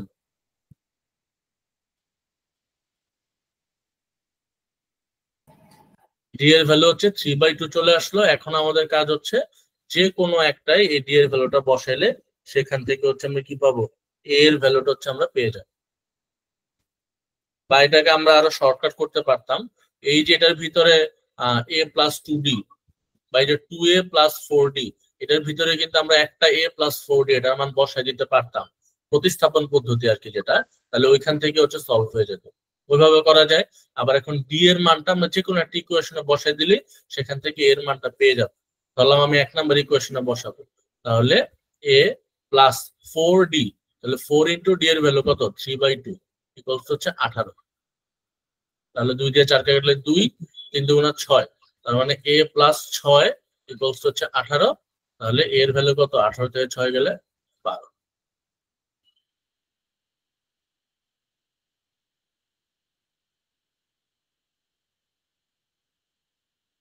বুঝতে পারছেন ক্যালকুলেশনটা? একটু দুই আলাদা এর মানটা কিন্তু আনছে, এবং এখানে মাঝপথে আমরা ডি এর মান থাকেন, তার মানে আপনারা সমান্তর ধারার মোস্ট ইম্পর্টেন্ট দুটো ফর্মুলা কিভাবে কাজ করে সেই জিনিসটা ধরতে পারছেন। কার কোনো প্রবলেম আছে এই ম্যাথটাতে? ভাই এই ম্যাথ প্রিলিতে দিতে পারে এত বড়? এমসিকিউ তে? জি জি। না, এমসিকিউ তে দেওয়ার চান্স একটু কম, মানে এটা আসলে বেশ ভালোই বড়, কিন্তু রিটেনে আসার মতো একটা স্ট্যান্ডার্ড ম্যাথ। ভাই এটা করতে তো মিনিমাম 1-1.5 মিনিট সময় লাগবে। মিনিমাম হ্যাঁ 1.5-2 মিনিট লাগবে, আবার চলে আসতে পারে। ধরেন উপরে যে অঙ্কগুলো দেখাইছি এরকম কিছু অঙ্ক তো থাকবে, তাই না? ওগুলো তো দেখা যাবে আপনার 15-20 সেকেন্ডে আপনি অ্যান্সার করে ফেলতেছেন দেখা মাত্রই, তো এখান থেকে টাইম সেভ হবে না? প্রথম কথা এখান থেকে সেভ হবে, এবং দ্বিতীয় কথা হচ্ছে এরকম 1-2টা ম্যাথ থাকেই বড় যে ওখানে সবাই যাতে টাইম ওয়েস্ট করে। তা আপনি যদি দেখেন এটা আউট অফ ইউর ক্যালিবার বা এটা আপনার অনেক টাইম লাগবে, তো একটা অঙ্ক ছেড়ে দিয়ে ওইটার জায়গায় আপনি 5টা বা 6টা জিকে অ্যান্সার করতে পারবেন, আইসিটি, বাংলা, ইংরেজি এগুলো কিন্তু অ্যান্সার করতে পারবেন। যেটা আমার ক্ষেত্রে হয়েছিল পরীক্ষাতে, আমি 2টা ম্যাথ ছাড়ছি এমসিকিউ তে, কিন্তু সেই টাইমে আমি 10 থেকে 12টা এমসিকিউ দাগায় ফেলতে পারছি। আবার অনেকে ওই ম্যাথ নিয়ে বসেছিল এবং প্রশ্নের শেষ পর্যন্ত যাইতেই পারে না, কারণ ওই 2-3টা বড় ম্যাথ সলভ করতে গিয়ে টাইম চলে গেছে। তো প্রশ্নের শেষ পর্যন্ত যে আরো অনেক ইজি এমসিকিউ ছিল সেগুলা ধরলেই পারতো, কিন্তু সেই টাইমটুকু কিন্তু পায়নি। সেরকম 2-3টা বড় ম্যাথ আসলে যদি এমন হয়ও যে হ্যাঁ আমরা এটা পারি, কিন্তু সলভ করতে 2 থেকে 3 মিনিট লাগবে, তাহলে সেটাকে আলাদা একটা সিম্বল দিয়ে মার্ক করে দিবেন, যে একটা এক্সক্লেমেটরি সাইন বা একটা বক্স দিয়ে রাখবেন যে আমি এটা পারি, কিন্তু এটা আমি পরে এসে করব, কারণ এই টাইমটা যদি আমি শেষ পর্যন্ত না দিতে পারি তাহলে এটার জন্য আমার 5-6টা এমসিকিউ মিস যেতে পারে। আমি একটা বক্স সিম্বল দিয়ে গেলাম, যেটা আমি সব দাগানোর পরে যদি টাইম থাকে এসে আমি এটা মিলাই ফেলতে পারবো। বুঝতে পারছেন আমার কথা? জি ভাই, এই সমস্যা সিনিয়র অফিসার 2020-এ হয়েছিল। আমি 2টা ম্যাথ করছি, বাকিগুলো জিকে দাগাইছে, আমার আসছিল প্রিলিম। সেটাই। সো মানে আমাদের টার্গেট হচ্ছে এই সময়ের মধ্যে ম্যাক্সিমাম আউটপুট, সবগুলো প্রশ্নের মানই হচ্ছে এক। আমি একটা বড় অঙ্ক মিলাই ফেলা মানে যে খুব বাহাদুরি তা না। ওই বড় অঙ্ক মিলাই থেকে আমি যদি ছোটখাটো অনেকগুলা অ্যান্সার ছেড়ে আসি সেগুলোর মার্কস তো 1 করেই ছিল। তো ম্যাক্সিমাম দাগাইতে হবে প্রিলিতে, আর কোনো রুলস নাই। ম্যাক্সিমাম দাগাইতে হবে, বড় অঙ্ক থাকলে স্কিপ দিয়ে, পারলেও সেটা স্কিপ দিয়ে চলে যাবেন। আগে শেষ পর্যন্ত গিয়ে যতগুলা পারেন সব দাগানোর পরে এবার আবার ব্যাক করবেন, যে ঠান্ডা মাথায় যেগুলো আমি স্কিপ করে গেছিলাম সেগুলোর মধ্যে কয়টা মিলাতে পারি। ঠিক আছে? এবং ততক্ষণ আপনার মাথা ঠান্ডা থাকবে যে না আমি মোটামুটি 100টার মধ্যে ধরে নিলাম যে 55-60টা দাগায় ফেলছি, আমি মোটামুটি একটা সেফ জোন। এখন আমি দেখি অ্যাজ মাচ এজ পসিবল আমি যতগুলা মিলাইতে পারি। এই আচ্ছা, এখানে অঙ্কটা দেখেন, এটা লগের অঙ্ক মনে হইতে পারে, কিন্তু এটা কিন্তু একটা ধারা। তো সেই লগের কনসেপ্ট যেটা আমরা আগের চ্যাপ্টারে দেখে আসছি, সেই লগের কনসেপ্টটা আমাদের এখানে হেল্প করবে। দেখেন, এটা হচ্ছে লগ 2 শুধু, ঠিক আছে? এরপরে লগ 4, 4 মানে কি 2 এর স্কয়ার না, স্কয়ার। তারপরে লগ 8, 8 মানে কি 2 এর কিউব। দেখেন এখানে বেস নাই, বেস বলা না বলা মানে হচ্ছে 10 বেস আমরা সবাই ধরে নিব আর কি, প্লাস ডট ডট ডট, বাকিগুলো আশা করি এরকমই হবে। তাহলে এটা কি পাওয়ারে কেউ নাই, তাহলে 1 ইন্টু লগ 2। এটা পাওয়ার আছে 2, 2 সামনে আসলে 2 ইন্টু লগ 2। এটার পাওয়ার আছে 3, তো 3 সামনে আসলে 3 ইন্টু লগ 2। এভাবে কি 4 into log 2 dot dot dot চলতেই থাকবে। তার মানে আমরা যদি লগ 2টাকে কমন নিয়ে ফেলি, এখানে আসলে ধারাটা ভিতরে একটা স্বাভাবিক সংখ্যার ধারা, 1 2 3 এরকম ডট ডট ডট কত পর্যন্ত চলবে আমি জানি না। আমাদেরকে বলছে প্রথম 10টা পদ পর্যন্ত বের করতে। তাহলে ওই যে প্রথম 10টা স্বাভাবিক সংখ্যার যোগফল কত, n into n plus 1 divided by 2। তাহলে n হচ্ছে 10, তাহলে 10 গুণ 11 ভাগ 2, 5 5 11 55, তাহলে 55 লগ 2। ব্যাস, এটা হচ্ছে আমার কাজ। শুধু দ্রুততার সাথে এগুলো সলভ করে অ্যান্সার বের করে ফেলতে হবে, এটা হচ্ছে আমার কাজ। আচ্ছা, লাস্টের এই ধারাটা বলেন তো, এটা সমান্তর ধারা না গুণোত্তর ধারা?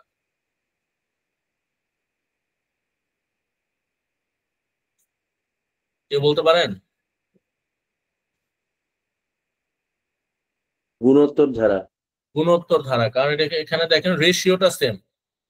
1 কে যদি 1/√2 দিয়ে ভাগ দেন রেজাল্ট হচ্ছে √2, আবার পরে √2 কে যদি 1 দিয়ে ভাগ দেন রেজাল্ট হচ্ছে √2। এখানে কিন্তু রেশিওটা সেম, ভাগফলটা সেম। তো এটা হচ্ছে লাস্টের ম্যাথটা আমরা রাখছি হচ্ছে গুণোত্তর ধারা। বইও দেখবেন যে গুণোত্তর ধারার ম্যাথ একটু কম, সমান্তর ধারা মানে সবগুলো এক্সপ্লোর করে এরপর টাইম থাকলে গুণোত্তর ধারা করলেন।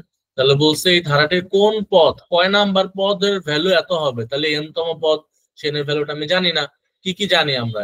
এ জানি, এ হচ্ছে প্রথম পদ, এর ভ্যালু কত 1/√2।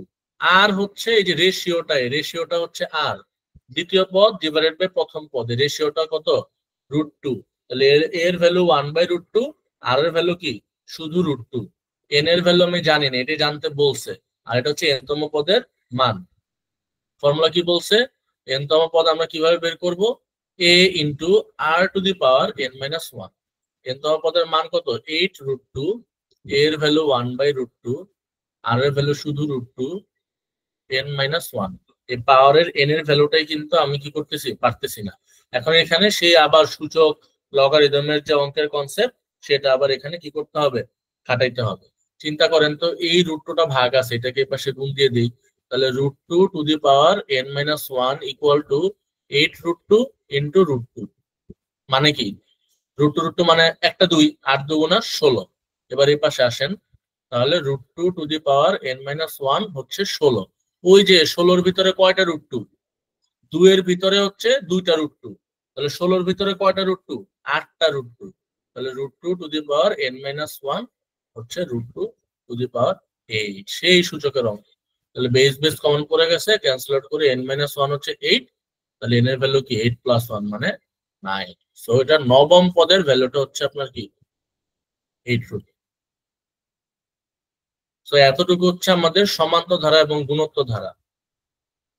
কারো কোনো প্রশ্ন হয়তো বলতে পারেন, অথবা আমরা জ্যামিতিতে ঢুকবো। আচ্ছা, জ্যামিতি এবং এরপরে স্লাইড গুলো দেখলে আপনি একটু অবাক হবেন যে আসলে সাদা সাদা স্লাইড রেখে দিয়েছি, কিছু নাই। কারণ হচ্ছে এখানে অনেকগুলা ছোট ছোট ছোট ছোট ইনফরমেশন, এই সবগুলোকে যদি আমরা এখানে আনতে চাই দেখা যাবে একটা হিজিবিজি হয়ে যাবে, এবং এর মধ্যে অনেক কিছু আপনারা অলরেডি জানেন। তো আমি এখানে হচ্ছে মোস্ট কমন যে টার্ম গুলো আছে এগুলো একটু ব্রিফ করবো এবং ফিগার এঁকে এঁকে যাবো, তাহলে আপনারা একটা মানে কনজাস্টেড আইডিয়া পাবেন আর কি। জ্যামিতির প্রথম টপিক যেটা আলোচনা করেছে এটা হচ্ছে রেখা এবং কোণ। হ্যাঁ, তো প্রথমে হচ্ছে আপনার যে রেফারেন্স বইটা আপনাদের থাকবে, খুললেই দেখবেন যে রেখা সংক্রান্ত অনেকগুলা কথা বলা, রেখা কি, রেখাংশ কি, সরল রেখা কাকে বলে, বক্ররেখা কাকে বলে, এগুলো আপনারা সবাই জানেন আশা করি। সমান্তরাল রেখা মানে কি, এরকম দুইটা প্যারালাল রেখা যদি থাকে তাহলে তাদেরকে বলতেছি সমান্তরাল রেখা, এবং এরা কি করবে না, পরস্পরকে কখনো ছেদ করবে না। যদি ইনফিনিটি পর্যন্ত চলে তারা কখনো কি করবে না, পরস্পরকে ছেদ করবে না। কিন্তু যদি অসমান্তরাল হয় তাহলে এরকম কি দুটা রেখা আনপ্যারালাল হলে তারা পরস্পরকে ছেদ করে ফেলবে। তো সমান্তরাল রেখা আর একটা হতে পারে অসমান্তরাল রেখা। এ বাদে বাকি সবাই হচ্ছে সেম। আরেকটা জিনিস আসতে পারে যে রেখা এবং রশ্মির মধ্যে একটা পার্থক্য। রেখা মানে কি, দুই পাশে দুইটা ফাইনাইট পয়েন্ট থাকলে মাঝের অংশটাকে আমরা বলবো রেখা। রশ্মি হচ্ছে ধরেন এক পাশে শুরু আছে কিন্তু শেষ নাই, এরকম অ্যারো দিয়ে আমি দেখাইলাম, ইচ্ছা মতো কি কি করা যায়, বাড়ানো বা কমানো যাবে। এক পাশে একটা প্রান্ত বিন্দু আছে, আরেক পাশ কি ফিক্স নাই, এটাকে আমি চাইলেই কি আরো বাড়াইতে পারবো, এটাকে বলতেছি রশ্মি। আচ্ছা, এরপর কোণ। কোণের ক্ষেত্রে অনেকগুলা কোণ, আমি জাস্ট ফিগারে এঁকে এঁকে ড্র করি তাহলে ধরতে পারবেন আপনারা সবাই। প্রথমে একটা আছে হচ্ছে শুধু কোণ, তো আর কিছু নাই, বিপ্রতীপ কোণ। বিপ্রতীপ কোণ কাকে বলে, এই যে পরস্পর দুইটা সরলরেখা যদি পরস্পরকে ছেদ করে তাহলে এই বিপরীত যে কোণগুলো আছে তাদেরকে বলে একে অপরের বিপ্রতীপ কোণ। এই কোণের মান কি হবে, সমান হবে পরস্পরের, এটাকে বলতেছে হচ্ছে বিপ্রতীপ কোণ। আচ্ছা, এরপর থাকে কি সমকোণ। এটা আমরা সবাই জানি, দুইটা সরলরেখা যদি একে অপরের উপর লম্ব হয় তাহলে তারা কি করবে, 90 ডিগ্রি একটা অ্যাঙ্গেল প্রডিউস করবে। সো এটাকে আমরা বলতেছি হচ্ছে সমকোণ। ওকে, সরল কোণ। সরল কোণ মানে কি, যে দুইটা সমকোণের যোগফল, মানে এই একটা সমকোণ ধরলাম, এদিকে একটা সমকোণ, আবার এই পাশে আরেকটা সমকোণ, তাই না? এই যে 90 এবং এই 90 দুইটা মিলে টোটাল কত হয়, 180 ডিগ্রি। সেটাকে আমরা বলতেছি হচ্ছে সরল কোণ। এক সরল কোণ মানে হচ্ছে দুইটা সমকোণ অ্যাকচুয়ালি। তো একটা নির্দিষ্ট সরলরেখা যদি জাস্ট আঁকি, এটার মধ্যবর্তী কোণ কত, 180। পূরক কোণ কাকে বলে, ধরলাম এই দুটা রেখা একটা অপরের উপর লম্ব এবং তাদের মাঝখানে কোণটা কত, 90 ডিগ্রি, এটা আমরা জানি। এখন পূরক কোণের সংজ্ঞাটা হচ্ছে দুটা সন্নিহিত কোণের যোগফল যদি 90 হয়। ধরে নিলাম এই একটা রেখা এই 90 কে দুই ভাগে ভাগ করছে, তাহলে এক পাশের ধরলাম এই পাশে আসছে 30 ডিগ্রি, আরেক পাশের কোণ এই পাশে আসছে হচ্ছে 60 ডিগ্রি। তাহলে এই দুইটা কি সন্নিহিত, মানে পাশাপাশি দুইটা কোণ, এবং তাদের যোগফল হচ্ছে কি 90 ডিগ্রি।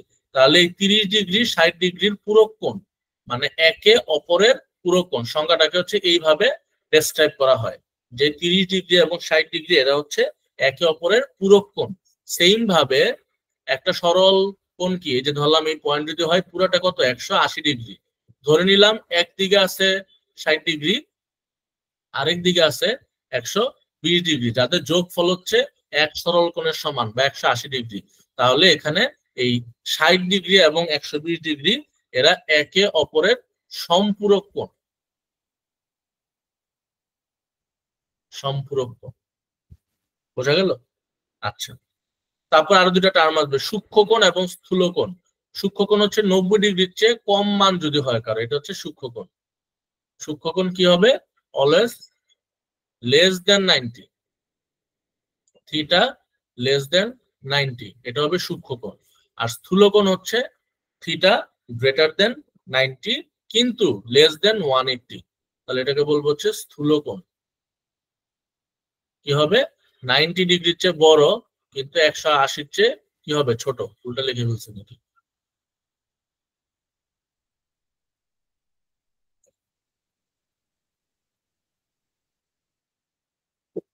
ঠিক আছে? তাহলে সূক্ষ্মকোণ অলওয়েজ 90 চেয়ে ছোট, আর স্থূলকোণ হচ্ছে কি 90 এবং 180 মাঝামাঝি, এদেরকে বলতেছি আমরা স্থূলকোণ। আবার 2 থেকে বড় কিন্তু 4 থেকে ছোট, এটাকে বলা হচ্ছে প্রবৃদ্ধ কোণ। জাস্ট মানে টার্মস গুলো হচ্ছে আপনাদের মাথায় রাখা। 2 সমকোণ থেকে বড় কিন্তু 4 থেকে ছোট, এটাকে বলবে প্রবৃদ্ধ কোণ। ঠিক আছে, এগুলা গেল কিছু টার্মস। তারপর আসবে কি একান্তর কোণ এবং অনুরূপ কোণ। এই জায়গাটা একটু আমাদের বোঝার আছে। ধরলাম দুইটা পরস্পর সমান্তরাল সরল রেখা, হ্যাঁ, এবং মাঝে আরেকটা সরল রেখা এদেরকে ছেদ করেছে। তাহলে এই যে দুইটা সমান্তরাল সরল রেখার যে কানেক্টেড পয়েন্ট, এই দুইটা কোণকে আমরা কি বলবো? পরস্পরের অনুরূপ কোণ। কারণ দুইটা প্যারালাল সরল রেখা থাকা মানে কি একটা কমন ছেদকের সাথে তারা সেম সেম কোণে কি করবে? উৎপন্ন করবে। তাহলে ছেদ বিন্দুতে এই কোণটা এবং এই কোণটা, এদেরকে আমরা বলতেছি হচ্ছে অনুরূপ কোণ। আবার এই কোণের সাথে এই কোণের যে সম্পর্ক, এটাকে কিন্তু বলবো আমরা একান্তর কোণ। বুঝতে পারছেন? এই পাশে সেম পাশে দুটো যদি থাকে তাহলে তাদেরকে বলবো অনুরূপ কোণ, আর এই পাশে রেফারেন্স কোণের সাথে যদি এটা উল্টা পাশে থাকে তাহলে সেটাকে বলবো আমরা একান্তর কোণ। এই হচ্ছে আমাদের বেসিক কোণের কনসেপ্ট। যেমন প্রশ্ন হচ্ছে ছোট ছোট কিছু কোণের অঙ্ক আসবে যে 55 ডিগ্রি, এটার পূরক কোণ কত? তো 55 ডিগ্রির পূরক মানে কত? দুটা মিলে হচ্ছে টোটাল 90 হইতে হবে। তাহলে 90 থেকে এক পাশে 55 ডিগ্রি বাদ দিলেই বাকিটা হচ্ছে কি আপনার পূরক কোণ, তাহলে 35 থাকবে। তো 55 ডিগ্রির পূরক কোণ হচ্ছে 35 ডিগ্রি। আচ্ছা, তারপর হচ্ছে কিছু ছোট ছোট প্রশ্ন থাকতে পারে, যেটা রম্বস। হ্যাঁ, রম্বসের কর্ণদ্বয় পরস্পরকে কত কোণে সমদ্বিখণ্ডিত করে, জানা আছে কারো?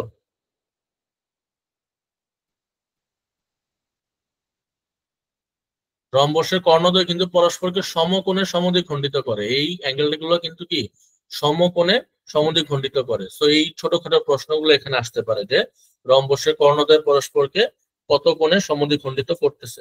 তাহলে কোন অ্যান্সার কত হবে? 90 ডিগ্রি। তারপর বলবে 70 ডিগ্রি, এটা সম্পূরক কোণ কত? তাহলে সম্পূরক মানে হচ্ছে দুইটার যোগফল হইতে হবে 180। তাহলে 180 থেকে 70 বাদ দিলে বাকি যে 110 ডিগ্রি, এটা হচ্ছে আমার সম্পূরক কোণ। এই ছোট ছোট ক্যালকুলেশন গুলা এখানে আপনাদের করা লাগতে পারে। তারপর একটা নির্দিষ্ট কোণের মান দিয়ে বলবে 253 ডিগ্রি, এটার নাম কি হবে? তাহলে এটা কি 180-র চেয়ে বড় কিন্তু 360-এর চেয়ে ছোট, তাহলে অবশ্যই কি হবে? এটা হচ্ছে প্রবৃদ্ধ কোণ। সেই ছোটখাটো টার্মস গুলো হচ্ছে আমাদের একটু জানা রাখলে আমরা এখান থেকে খুব দ্রুত অ্যান্সার করতে পারবো। তারপর সমবাহু ত্রিভুজ, হ্যাঁ বলেন। প্রবৃদ্ধ কোণটা আবার একটু বলেন কাইন্ডলি। প্রবৃদ্ধ কোণের শর্ত হচ্ছে এই যে প্রবৃদ্ধ কোণ, এটা হচ্ছে আপনার 180-র চেয়ে বড় হবে কিন্তু 360-এর চেয়ে ছোট হবে, এটা হলো প্রবৃদ্ধ কোণ। ধরেন এরকম একটা কোণ, এই যে বাইরের দিকে যে বড় কোণটা, এটা হবে হচ্ছে আপনার প্রবৃদ্ধ কোণ। বুঝতে পারছেন? জি ভাইয়া। ওকে। তারপর ছোটখাটো কিছু প্রশ্ন আসবে যে সমকোণী ত্রিভুজ, সমবাহু ত্রিভুজ, তার অন্তস্থ কোণের পরিমাণ কত? মানে পুরাটাই জ্ঞানমূলক কিছু প্রশ্ন আসবে। যেহেতু ত্রিভুজের 3 কোণের সমষ্টি 180 এবং সমবাহু ত্রিভুজের ক্ষেত্রে 3টা কোণ কি সেম থাকে, তো প্রত্যেকের ভ্যালু কত?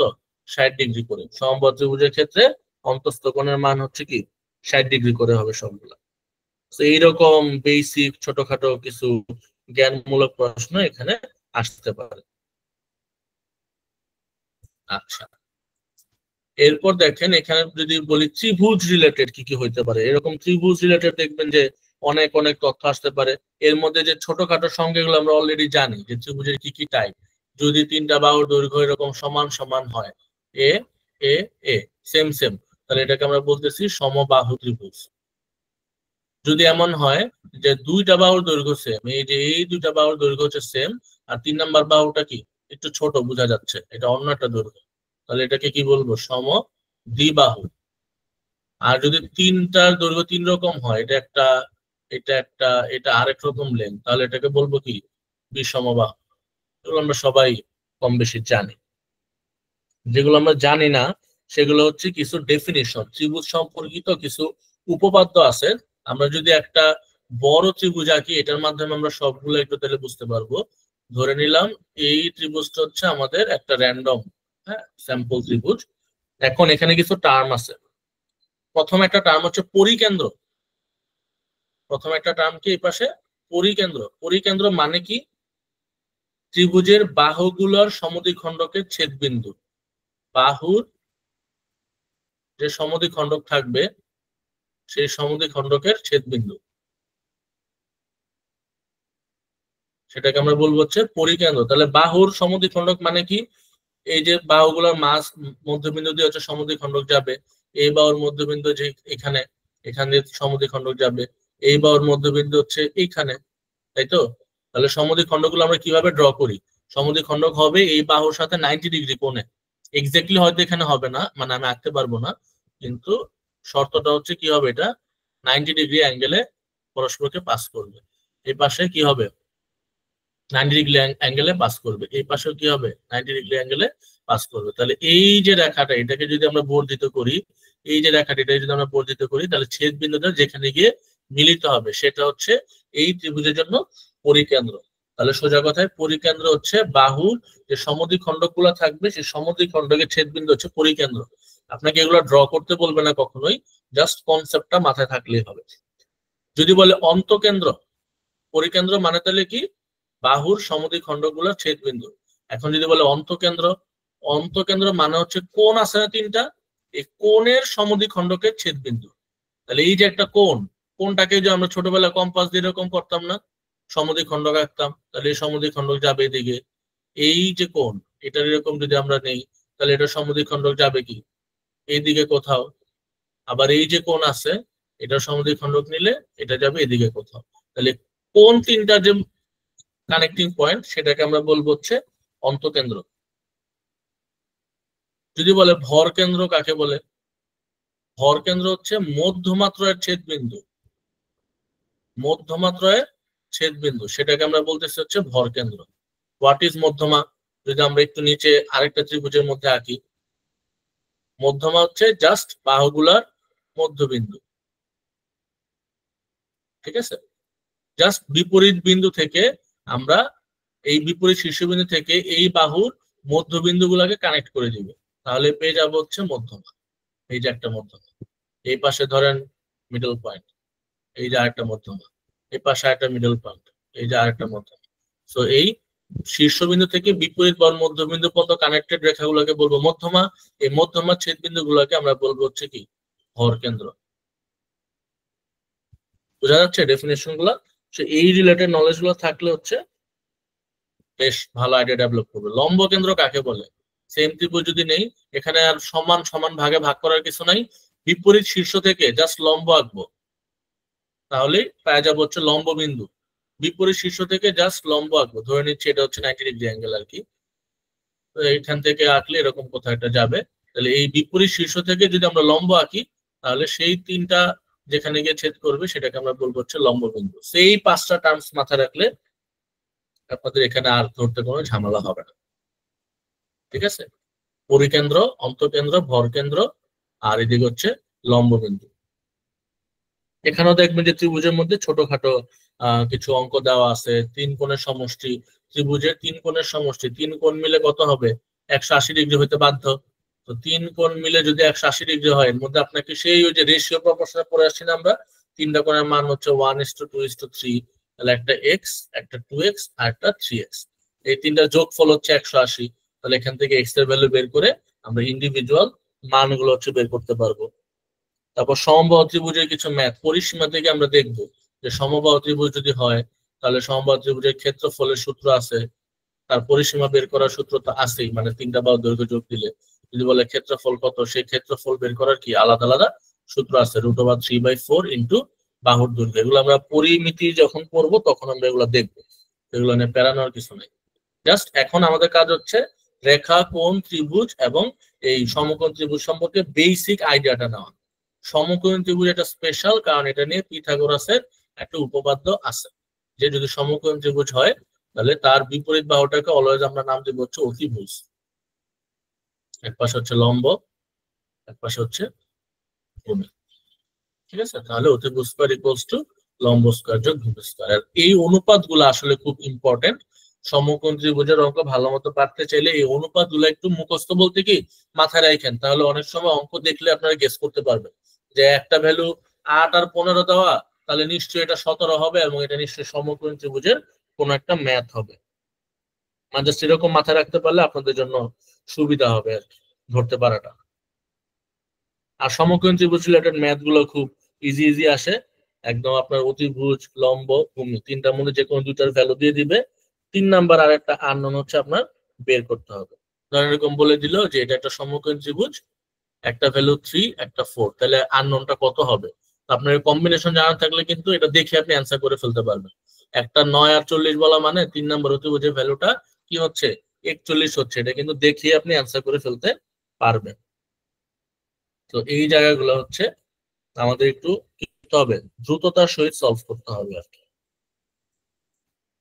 ওকে, আরেকটা যেমন ছোট একটা অঙ্ক আসে যে একটা সমকোণী ত্রিভুজ, এটা যদি একটা সমকোণী ত্রিভুজ হয় তার একটা বাহু 4 একটা বাহু 3, তাহলে আরেকটা বাহু কি হবে? যদি আপনার কম্বিনেশন মুখস্থ থাকে সেই অতিভুজের মান 5, আপনি এটা মুখস্থ করে বলে ফেলতে পারতেছেন।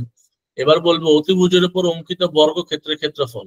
তাহলে বর্গের একটা বাহুর মান 5 মানে তো সবগুলা বাহুর দৈর্ঘ্য 5 এবং তার ক্ষেত্রফল কি হবে 5 এর স্কয়ার মানে 25। এরকম সমকোণী ত্রিভুজ থেকে পরবর্তী কোনো আরেকটা তথ্য আপনাদের কাছে কি করতে পারে, জানতে চাইতে পারে। কিন্তু মোটা দাগে এখান থেকে যা আসবে সবই হচ্ছে এই অতিভুজ, ভূমি এবং লম্ব এই রিলেটেড অঙ্ক। তারপর সমদ্বিবাহু সমকোণী ত্রিভুজ এটা কম্বাইন করে দিতে পারে। ধরলাম এই দুটা বাহুর দৈর্ঘ্য সমান এবং এট এ টাইম তারা কি সমকোণীও তো হইতে পারে, তাই না? সেটা হচ্ছে সমকোণী সমদ্বিবাহু ত্রিভুজ। অতিভুজের দৈর্ঘ্য ধরেন দিয়ে দিল 12 সেন্টিমিটার, জাস্ট অতিভুজ বলা আর কিচ্ছু বলে নাই। ধরে নিব এই দুটা বাহুর দৈর্ঘ্য কত, সমান সমান এক্স দৈর্ঘ্যের। এখন বলছি ত্রিভুজের ক্ষেত্রফলটা কত হবে। তাহলে এটা কিভাবে আমরা করতে পারি? ত্রিভুজের ক্ষেত্রফল বের করার সূত্র কি, হাফ ইন্টু ভূমি ইন্টু উচ্চতা, তাই তো? তাহলে এখন বলেন তো সমকোণ ত্রিভুজ আমাদের কি ছিল, অতিভুজ স্কয়ার সমান লম্ব স্কয়ার যোগ ভূমি স্কয়ার। এখান থেকে আমরা এক্স এর ভ্যালুটা বের করে আনতে পারবো না? 2x স্কয়ার সমান 12 স্কয়ার, তাহলে এক্স স্কয়ার সমান হচ্ছে কি 12 স্কয়ার ডিভাইডেড বাই 2। তাহলে যদি রুট করি এক্স এর ভ্যালু কি 12 ডিভাইডেড বাই √2, সোজা কথা এটা হচ্ছে আমার এক্স এর ভ্যালু। এখন তাহলে ক্ষেত্রফল কিভাবে বের করবো, হাফ ইন্টু এটাই হচ্ছে আমার ভূমি তাহলে 12/√2, আবার এটাই হচ্ছে উচ্চতা তাহলে আবারও 12/√2। ঠিক আছে, তো ক্যালকুলেট করলে দেখবেন অ্যান্সার চলে আসতেছে হচ্ছে কত 36। তো সমকোণী সমদ্বিবাহু যদি বলে তাহলে আমরা এভাবে সলভ করতে পারি। জাস্ট মাথায় রাখতে হবে এখানে এট এ টাইম সমকোণী ত্রিভুজের ফর্মুলা চলবে, আবার হচ্ছে কি পিথাগোরাসের যে ফর্মুলা সেটাও এখানে কাজ করবে। এই হচ্ছে আমাদের আজকের রিভিশন ক্লাস। কারো কোনো প্রশ্ন থাকলে বলে ফেলেন।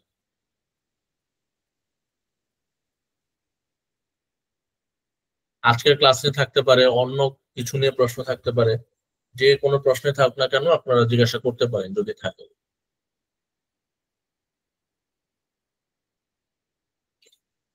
পরবর্তী ক্লাস আছে আজকে আর? এই লিঙ্কে কি কোনো ক্লাস হবে জানেন কেউ? ভাই 10টায় একটা ক্লাস থাকার কথা। আচ্ছা 10টায়, তাহলে নিশ্চয়ই সেটা নতুন কোনো লিঙ্ক হবে। তাহলে আমরা কিন্তু আজকে 4 নাম্বার ক্লাস শেষ করে ফেললাম এবং 5 নাম্বার ক্লাসটায় জাস্ট আর কিছু টপিক বাদ আছে, পরিমিতি এবং জ্যামিতি রিলেটেড এবং সম্ভাবনা এগুলো রিলেটেড ক্লাস। সো এটা সলভ করলে আমরা হচ্ছে মোটামুটি মোটা দাগের উপরে একটা হচ্ছে রিভিশন টাইপের আমাদের হয়ে গেল আর কি ম্যাথের সিলেবাসে।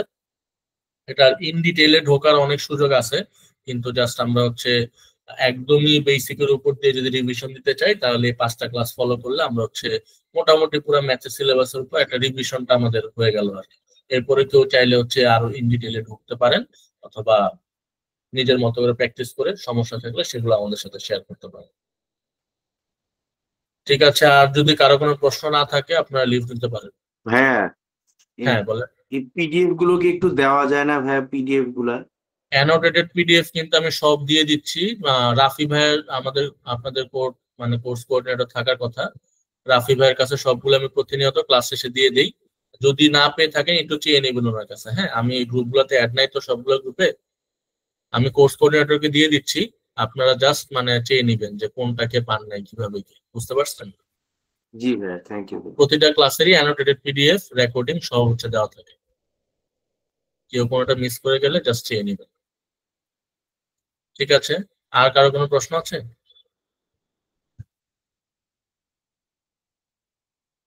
ওকে, যদি প্রশ্ন না থাকে আপনারা লিভ নিতে পারেন।